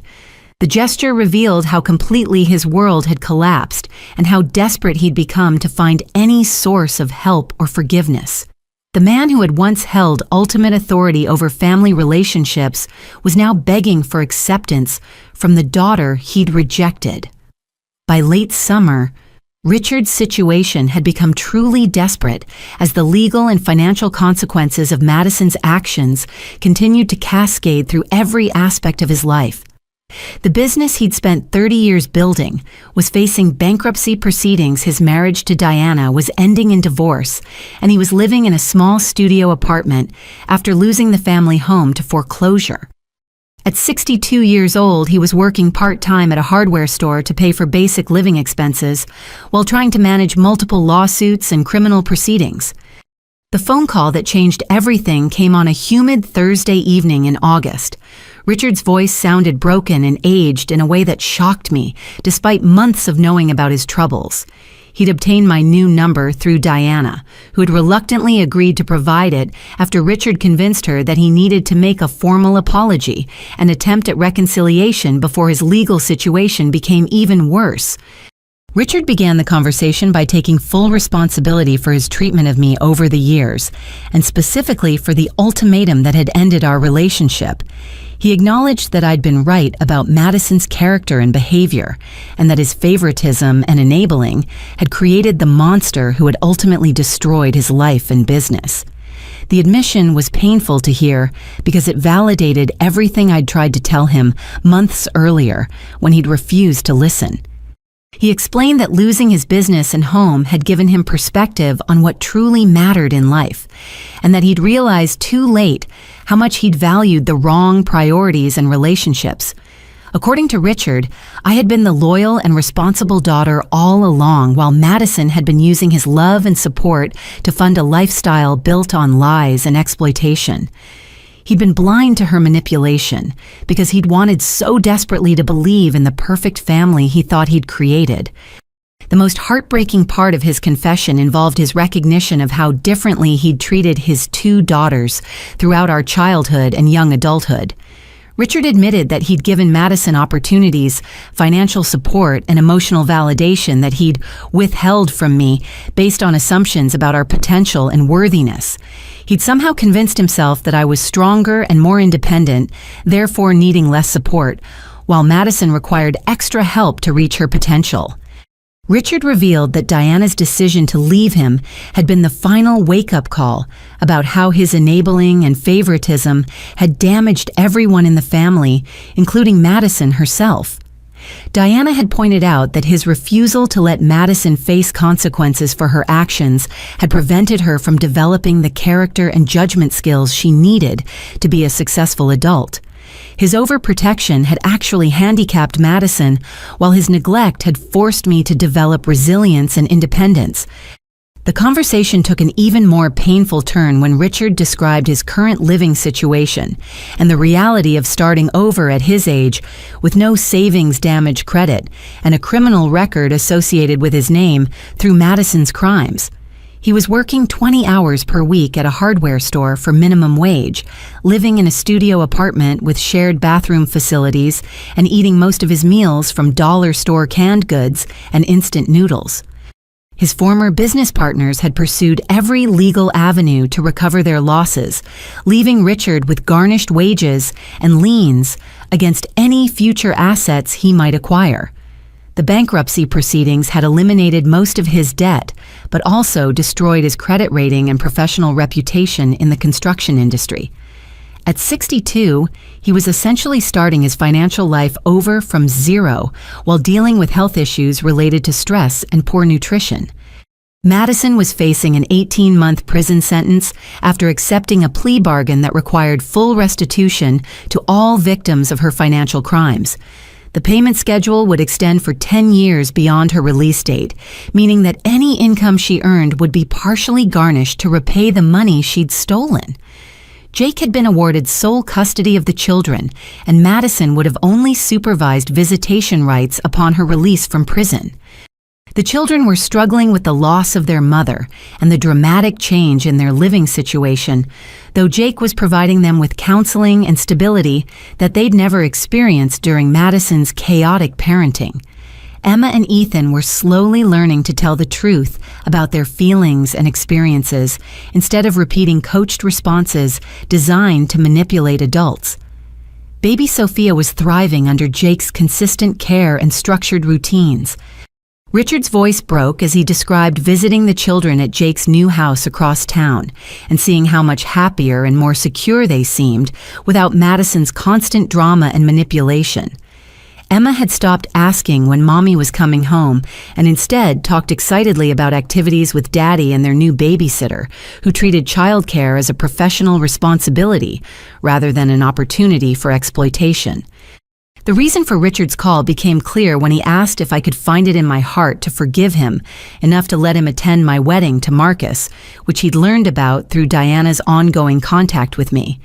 He wanted the opportunity to walk me down the aisle as a gesture of reconciliation and to demonstrate to everyone that he finally recognized my worth and loved me as his daughter. The request was both touching and complicated, given the months of no contact and the pain of his earlier rejection. Richard offered to sign over his life insurance policy to me, regardless of whether I agreed to reconciliation, saying that it was the only asset he had left to offer as compensation for years of mistreatment and favoritism. The policy had a $50,000 benefit that would come to me upon his death, which he hoped would provide some financial security and demonstrate his genuine remorse for past mistakes. He promised to attend therapy and work on understanding the enabling behaviors and favoritism that had created such toxic family dynamics. Richard acknowledged that rebuilding trust would require consistent actions over time rather than words or grand gestures, and that I had every right to maintain boundaries while deciding whether to allow him back into my life gradually. The conversation ended with Richard expressing hope that someday his grandchildren might know me as their aunt, since Jake had indicated willingness to maintain family connections that were healthy and positive for the children's development. Richard wanted the opportunity to tell Emma, Ethan, and Sophia about their wonderful aunt, who had tried to protect them from their mother's manipulation, even though they'd been too young to understand what was happening at the time. After hanging up, I sat with Marcus and processed the complex emotions that Richard's call had stirred up. Part of me felt vindicated that he finally understood the truth about Madison and the family dynamics I'd been trying to explain for years. Another part of me felt sad about the price he'd paid for learning these lessons and the years we'd lost due to his stubborn favoritism and refusal to listen to my perspective. Marcus supported whatever decision I wanted to make about reconciliation, but encouraged me to take time to think through the implications carefully. We discussed the difference between forgiveness and resuming relationship and whether it was possible to have compassion for Richard's situation while still protecting myself from potential future manipulation or disappointment. The most significant factor in my decision-making process was recognizing how much my life had improved since cutting contact with the toxic family dynamics. I was successful, professionally happy in my relationship, and surrounded by people who respected my boundaries and valued my contributions. Allowing Richard back into my life would need to enhance rather than threaten the stability and happiness I'd worked so hard to build. After several weeks of careful consideration and multiple therapy sessions, I decided to meet with Richard under very specific conditions that would protect my emotional well-being while allowing the possibility of gradual reconciliation. The meeting was scheduled to take place at my therapist's office with her present as a neutral mediator who could help facilitate healthy communication and intervene if the conversation became manipulative or harmful. I prepared for the meeting by writing down the specific boundaries and expectations I needed to communicate clearly. These included absolute prohibition on discussing Madison unless I brought up the topic, no requests for financial assistance or favors of any kind, and no guilt trips about family loyalty or obligations. Any future relationship would need to be built slowly through consistent, respectful behavior rather than dramatic gestures or promises. Richard arrived at the therapy office looking older and more worn down than I'd expected, but also more humble and genuine than I'd seen him in years. The expensive clothes and confident demeanor that had characterized his successful businessman persona had been replaced by thrift store clothing and a quieter, more thoughtful way of speaking. The external changes reflected internal shifts that seemed more authentic than his previous approaches to our relationship. The session began with Richard offering a comprehensive apology that demonstrated genuine understanding of how his favoritism and ultimatum had affected me. He didn't make excuses or blame his behavior on stress or misunderstanding, but instead took full responsibility for choosing to prioritize Madison's demands over my legitimate needs and boundaries. The apology felt sincere because it focused on his actions rather than my reactions or feelings. My therapist helped facilitate a conversation about specific incidents and patterns that had damaged our relationship over the years. Richard was able to acknowledge concrete examples of differential treatment between Madison and me, including financial support, emotional validation, and expectations for service, without compensation. He recognized that his enabling had been harmful to Madison as well as unfair to me. I explained to Richard that any future relationship would need to respect my independence and my commitment to my life with Marcus. I wasn't interested in becoming a surrogate daughter who filled the gap left by Madison's absence, nor did I want to be asked to provide advice or assistance with family problems that stemmed from years of enabling behavior. Our relationship would need to be about genuine mutual respect rather than guilt or obligation. Richard agreed to attend individual therapy to work on the controlling and enabling behaviors that had created such destructive family dynamics. He acknowledged that he needed professional help to understand why he'd been drawn to relationships where he could control others through financial support and emotional manipulation. The therapy commitment would be ongoing rather than a short-term fix designed to win back my approval. The conversation about my upcoming wedding to Marcus provided an opportunity to establish clear expectations about Richard's role in my life going forward. I explained that while I was willing to consider allowing him to attend the ceremony, he wouldn't automatically be walking me down the aisle or playing a traditional father role. Those privileges would need to be earned through months of respectful behavior and demonstrated change. I also made it clear that my new family with Marcus was my primary priority and that I wouldn't sacrifice my marriage or happiness to accommodate Richard's emotional needs or desires for family reconciliation. If he wanted to be part of my life, he would need to respect my choices and boundaries rather than trying to influence or control my decisions through guilt or manipulation. The topic of Madison and her children was addressed directly with firm boundaries about what I was and wasn't willing to discuss or participate in. I told Richard that I had no interest in providing support advice or assistance related to Madison's legal troubles, financial problems, or parenting challenges. I also wouldn't be accepting any communication from Madison herself, regardless of the circumstances or her expressed desire for reconciliation. Regarding the children, I explained that while I felt sorry for Emma, Ethan, and baby Sophia, I wasn't willing to resume any kind of aunt relationship that might create opportunities for Madison to manipulate me through them. If the children were truly interested in knowing me as adults, they could reach out independently when they were old enough to make their own decisions about family relationships.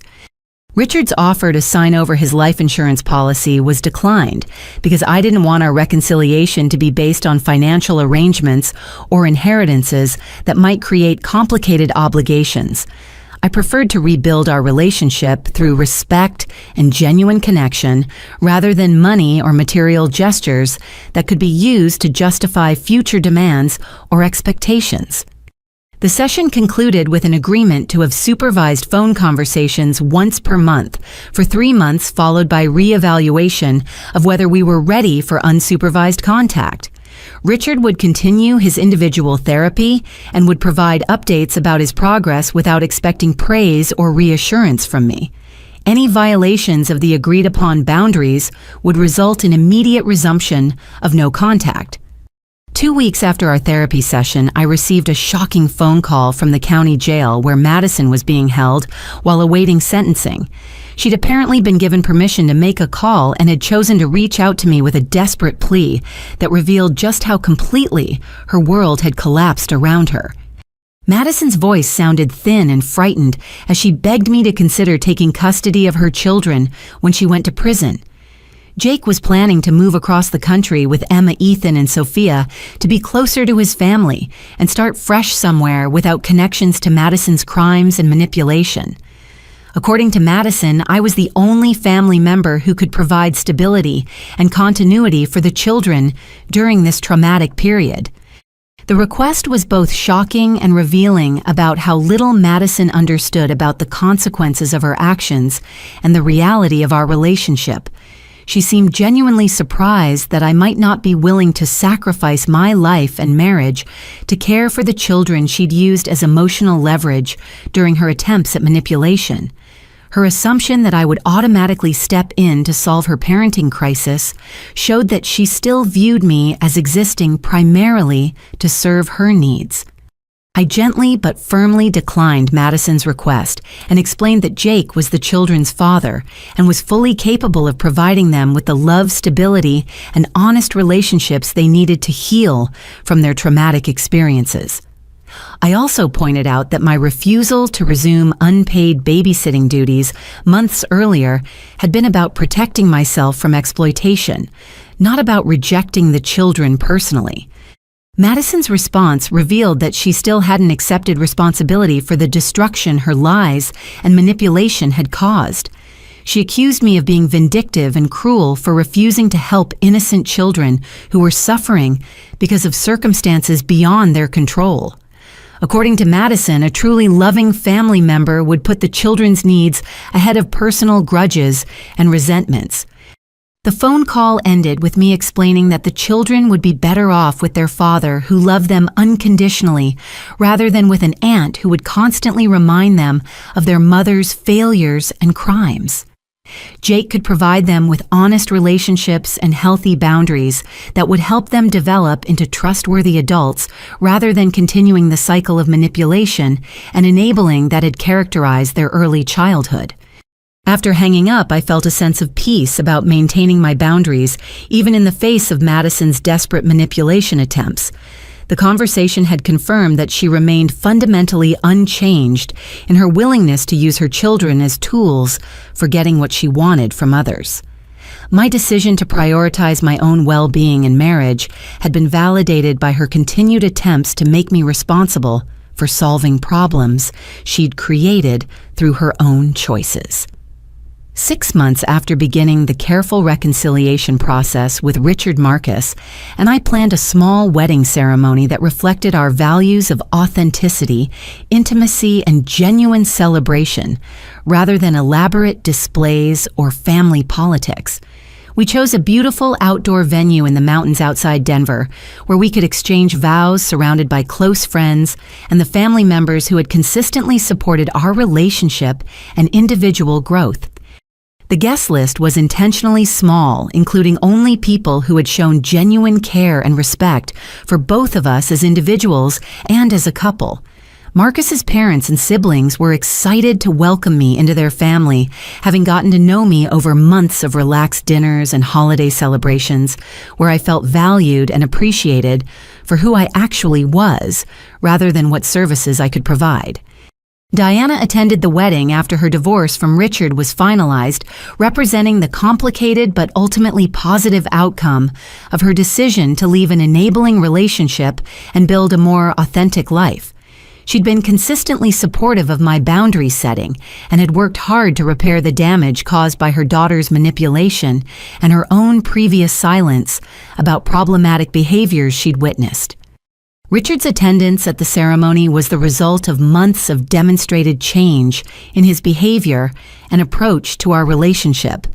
He'd consistently respected the boundaries I'd established, attended his therapy sessions faithfully, and shown genuine interest in my happiness rather than trying to control or influence my decisions. His presence felt appropriate rather than obligatory or dramatic. The ceremony itself was beautiful and meaningful, focusing on the commitment Marcus and I were making to support each other's growth and happiness throughout our shared future. Our vows reflected the lessons we'd both learned about the importance of choosing relationships based on mutual respect rather than obligation, and our determination to build a family culture based on honesty and authentic connection. Richard's behavior during the wedding festivities demonstrated how much he'd learned about healthy family relationships through his therapy and the consequences of his previous enabling patterns.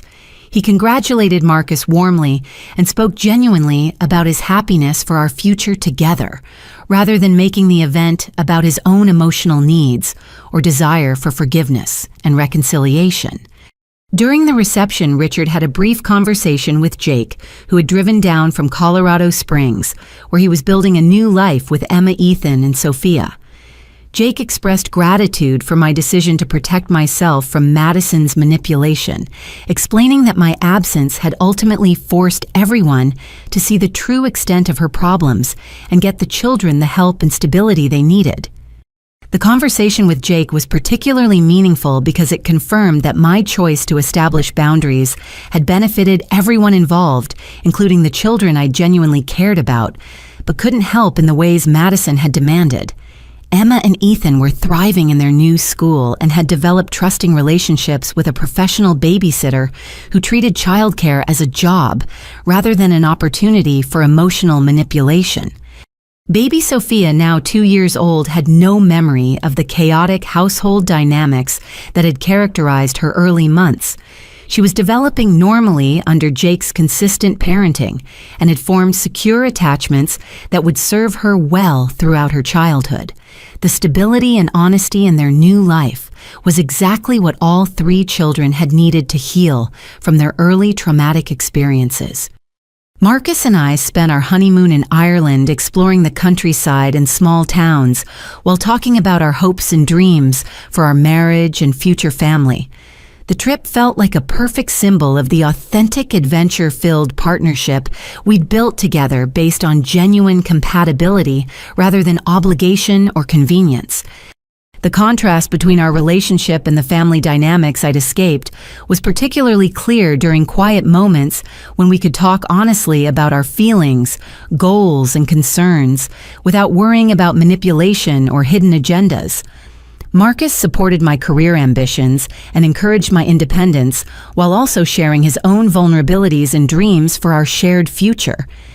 We returned from our honeymoon to discover that my graphic design business had continued to grow through referrals and repeat clients who appreciated my professionalism and creative solutions. The success felt particularly meaningful because it had been built through genuine competence and relationship building rather than family connections or exploiting others' labor and goodwill. The elite design agency position I'd been offered provided the perfect opportunity to expand my skills while maintaining the independence and financial security I'd worked so hard to achieve. The job came with excellent benefits, opportunities for professional development, and colleagues who valued collaboration and mutual respect rather than hierarchy based on favoritism or manipulation. Our first year of marriage was filled with small adventures and quiet domestic happiness that felt like a gift after years of family drama and exploitation. We took weekend hiking trips, tried new restaurants, attended concerts and art exhibits, and spent lazy Sunday mornings reading the newspaper and planning home improvement projects for the house we'd purchased together. The house itself represented everything I'd hoped to build in my life, a beautiful space that reflected our shared values and individual personalities, filled with furniture and artwork we'd chosen together rather than inherited obligations or guilt-inducing gifts from family members. The guest room was designed for friends who respected our boundaries rather than relatives who expected free services or emotional labor. Richard's continued progress in therapy and his respectful approach to our rebuilding relationship provided evidence that people can change when they're willing to do the hard work of examining their destructive patterns and taking responsibility for the harm they've caused. Our monthly phone conversations were genuine exchanges rather than opportunities for manipulation or emotional dumping. The most touching moment of our first year came when Richard sent a Christmas card that simply said he was proud of the life I'd built and grateful for the opportunity to witness my happiness from a respectful distance. The message acknowledged my independence and success rather than trying to take credit for my achievements or insert himself into my accomplishments. Diana's friendship had become an unexpected source of support and encouragement as she built her own independent life after leaving her enabling marriage. Our conversations about setting boundaries and prioritizing authentic relationships helped both of us continue growing in our understanding of healthy family dynamics and self-respect.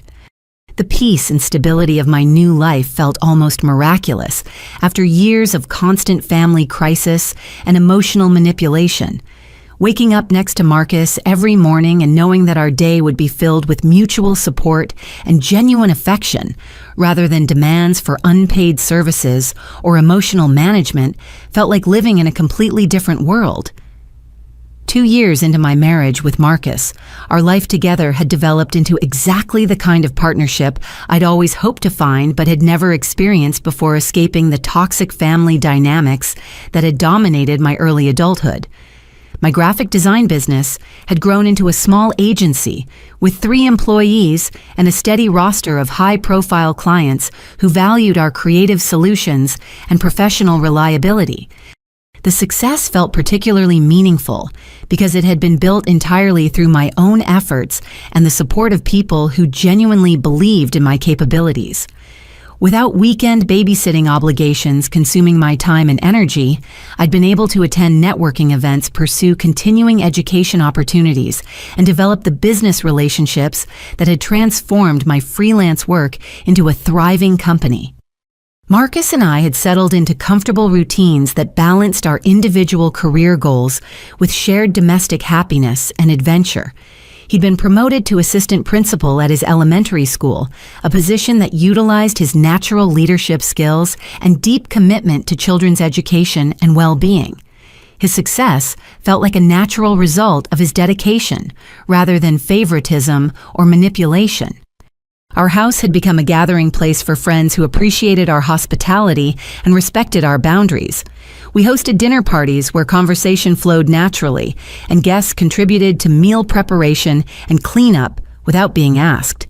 The contrast with family gatherings where I'd been expected to provide all the labor while others enjoyed the benefits was striking and refreshing. The most exciting development came when we discovered that I was pregnant with our first child. The news filled us both with joy and anticipation for building the kind of family culture we'd both dreamed about, one based on mutual respect, honest communication, and love that wasn't conditional on performance or service to others' needs. Planning for our baby's arrival gave us opportunities to discuss our values and priorities as future parents. We talked about the importance of raising children who understood that family love should be freely given rather than earned through compliance or service. Our child would grow up knowing that their worth wasn't dependent on their usefulness to others or their willingness to sacrifice their own needs for family harmony. Richard's relationship with us continued to improve slowly as he demonstrated consistent respect for our boundaries and genuine happiness about our success, rather than attempts to insert himself into our achievements. When we told him about the pregnancy, his response was purely celebratory without any suggestions about how he might be involved or what role he expected to play in his grandchild's life. The conversation about grandparent relationships led to important discussions about how we wanted to approach extended family connections for our children. We decided that any family relationships would need to be based on the same principles of mutual respect and authenticity that governed our marriage, with no tolerance for manipulation or exploitation disguised as family loyalty. Diana's excitement about becoming a step-grandmother was touching and appropriate, focused on our happiness rather than her own emotional needs or desires for involvement. She'd learned through her own therapy and life changes to appreciate family relationships that enhanced rather than complicated people's lives, understanding that love should feel supportive rather than burdensome. My business expansion required hiring additional staff, and the process of interviewing and training employees gave me insights into healthy workplace dynamics that contrasted sharply with the family exploitation I'd experienced. Professional relationships based on clear expectations, fair compensation, and mutual benefit felt natural and sustainable in ways that family obligations never had. The financial security from my successful business and Marcus's steady teaching salary allowed us to purchase a larger house in a neighborhood with excellent schools and family-friendly amenities. The move represented our growing confidence in our ability to build the kind of life we wanted rather than accepting whatever circumstances other people created for us. Our new neighbors were friendly couples and families who respected privacy, while also creating a sense of community through voluntary participation in block parties and neighborhood improvement projects. The relationships developed organically based on shared interests and compatible lifestyles rather than obligation or geographical proximity alone. Marcus's family welcomed our growing family with the same warmth and authenticity they'd always shown, offering practical help and emotional support without strings attached or hidden agendas. His parents bought thoughtful baby gifts and offered to help with childcare when needed, but never demanded specific roles or access that would create obligations or complications. The contrast between healthy family support and the exploitation I'd escaped became even more apparent as we prepared for parenthood. Marcus's relatives offered assistance that enhanced our lives rather than creating additional burdens or expectations. Their involvement felt like a gift rather than a transaction that would need to be repaid through future service or compliance. 6 months into my pregnancy, I received unexpected news that Madison was being released from prison early due to good behavior and overcrowding in the correctional system.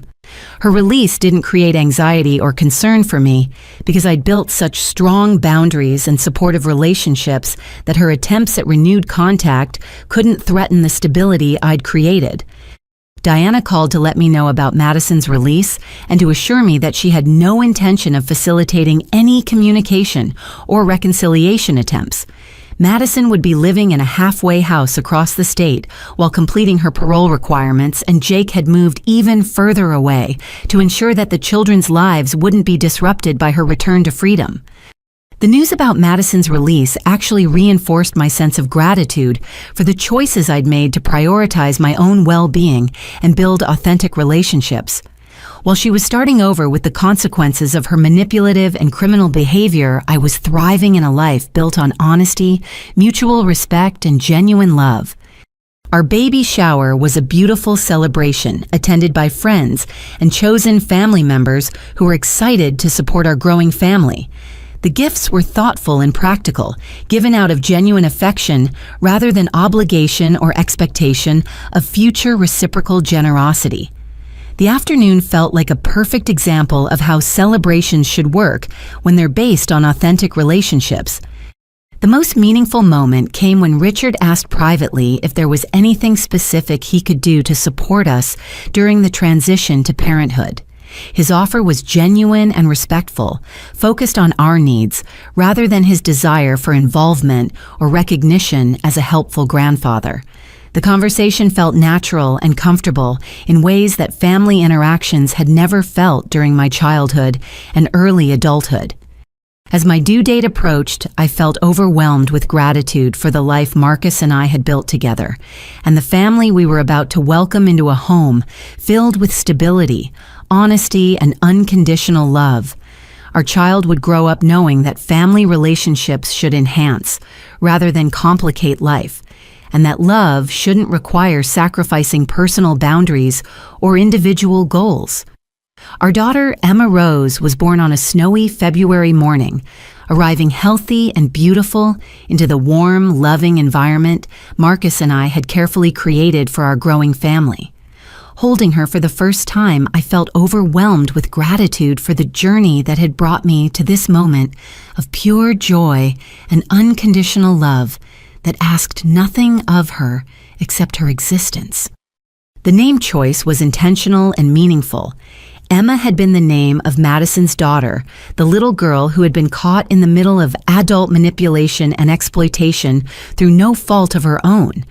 By giving our daughter this name, I honored the innocent child, while reclaiming it from the painful associations with family dysfunction and toxic relationships.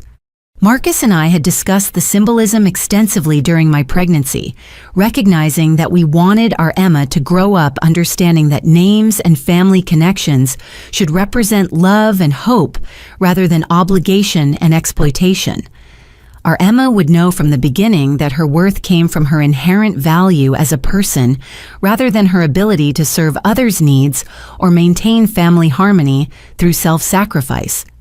The early months of parenthood confirmed everything we'd learned about the difference between healthy family relationships and exploitative ones.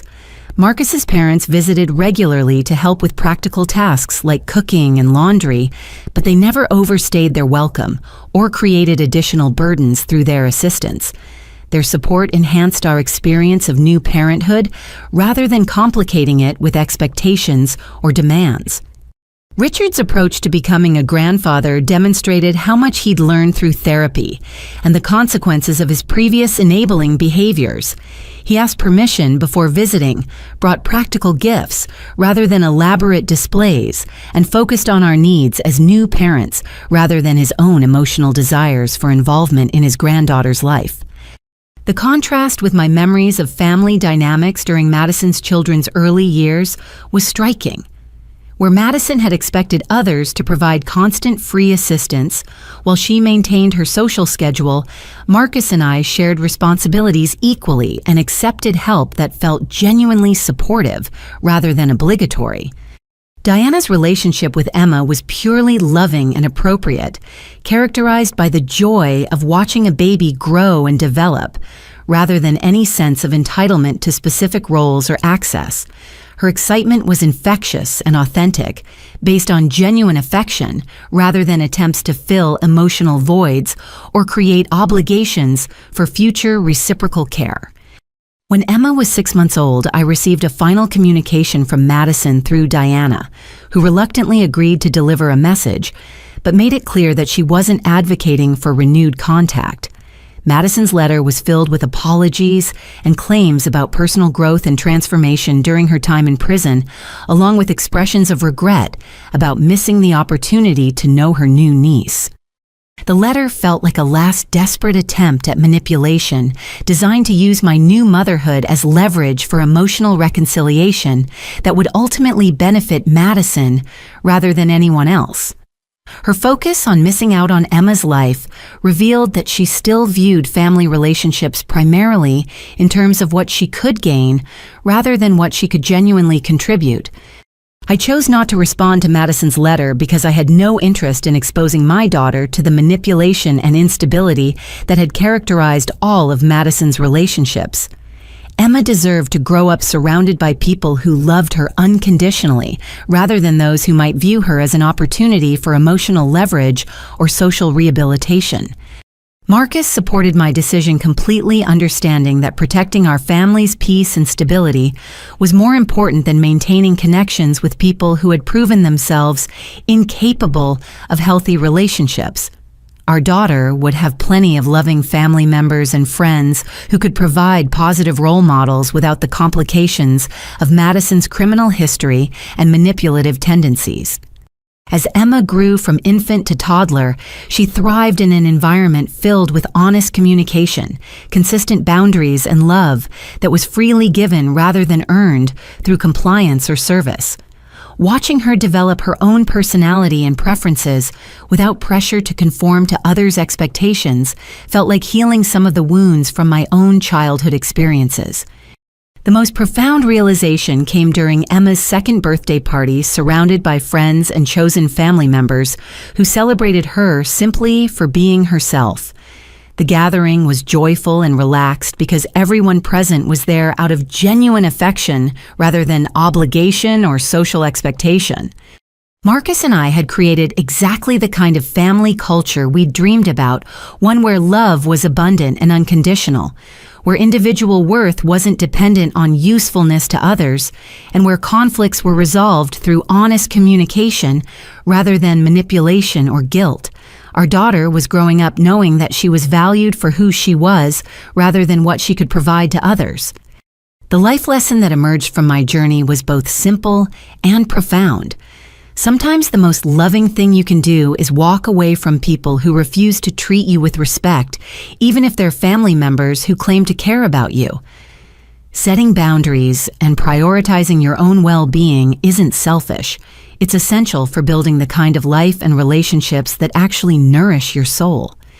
My decision to cut contact with my father and Madison hadn't just saved my own life from continued exploitation and manipulation. It had forced everyone involved to confront the toxic dynamics they'd been enabling and maintaining.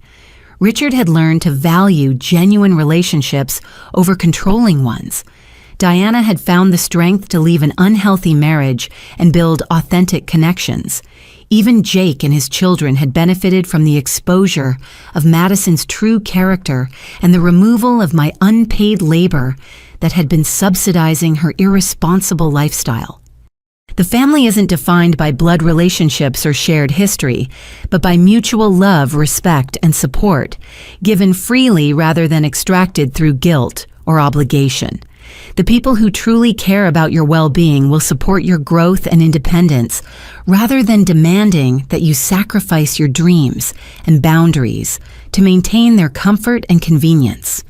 Marcus and I often talked about the importance of teaching Emma that she never owes anyone her time, energy, or emotional labor simply because they claim to love her or share genetic material with her. True love enhances rather than diminishes the recipient, creating space for growth and authenticity, rather than demanding compliance and service.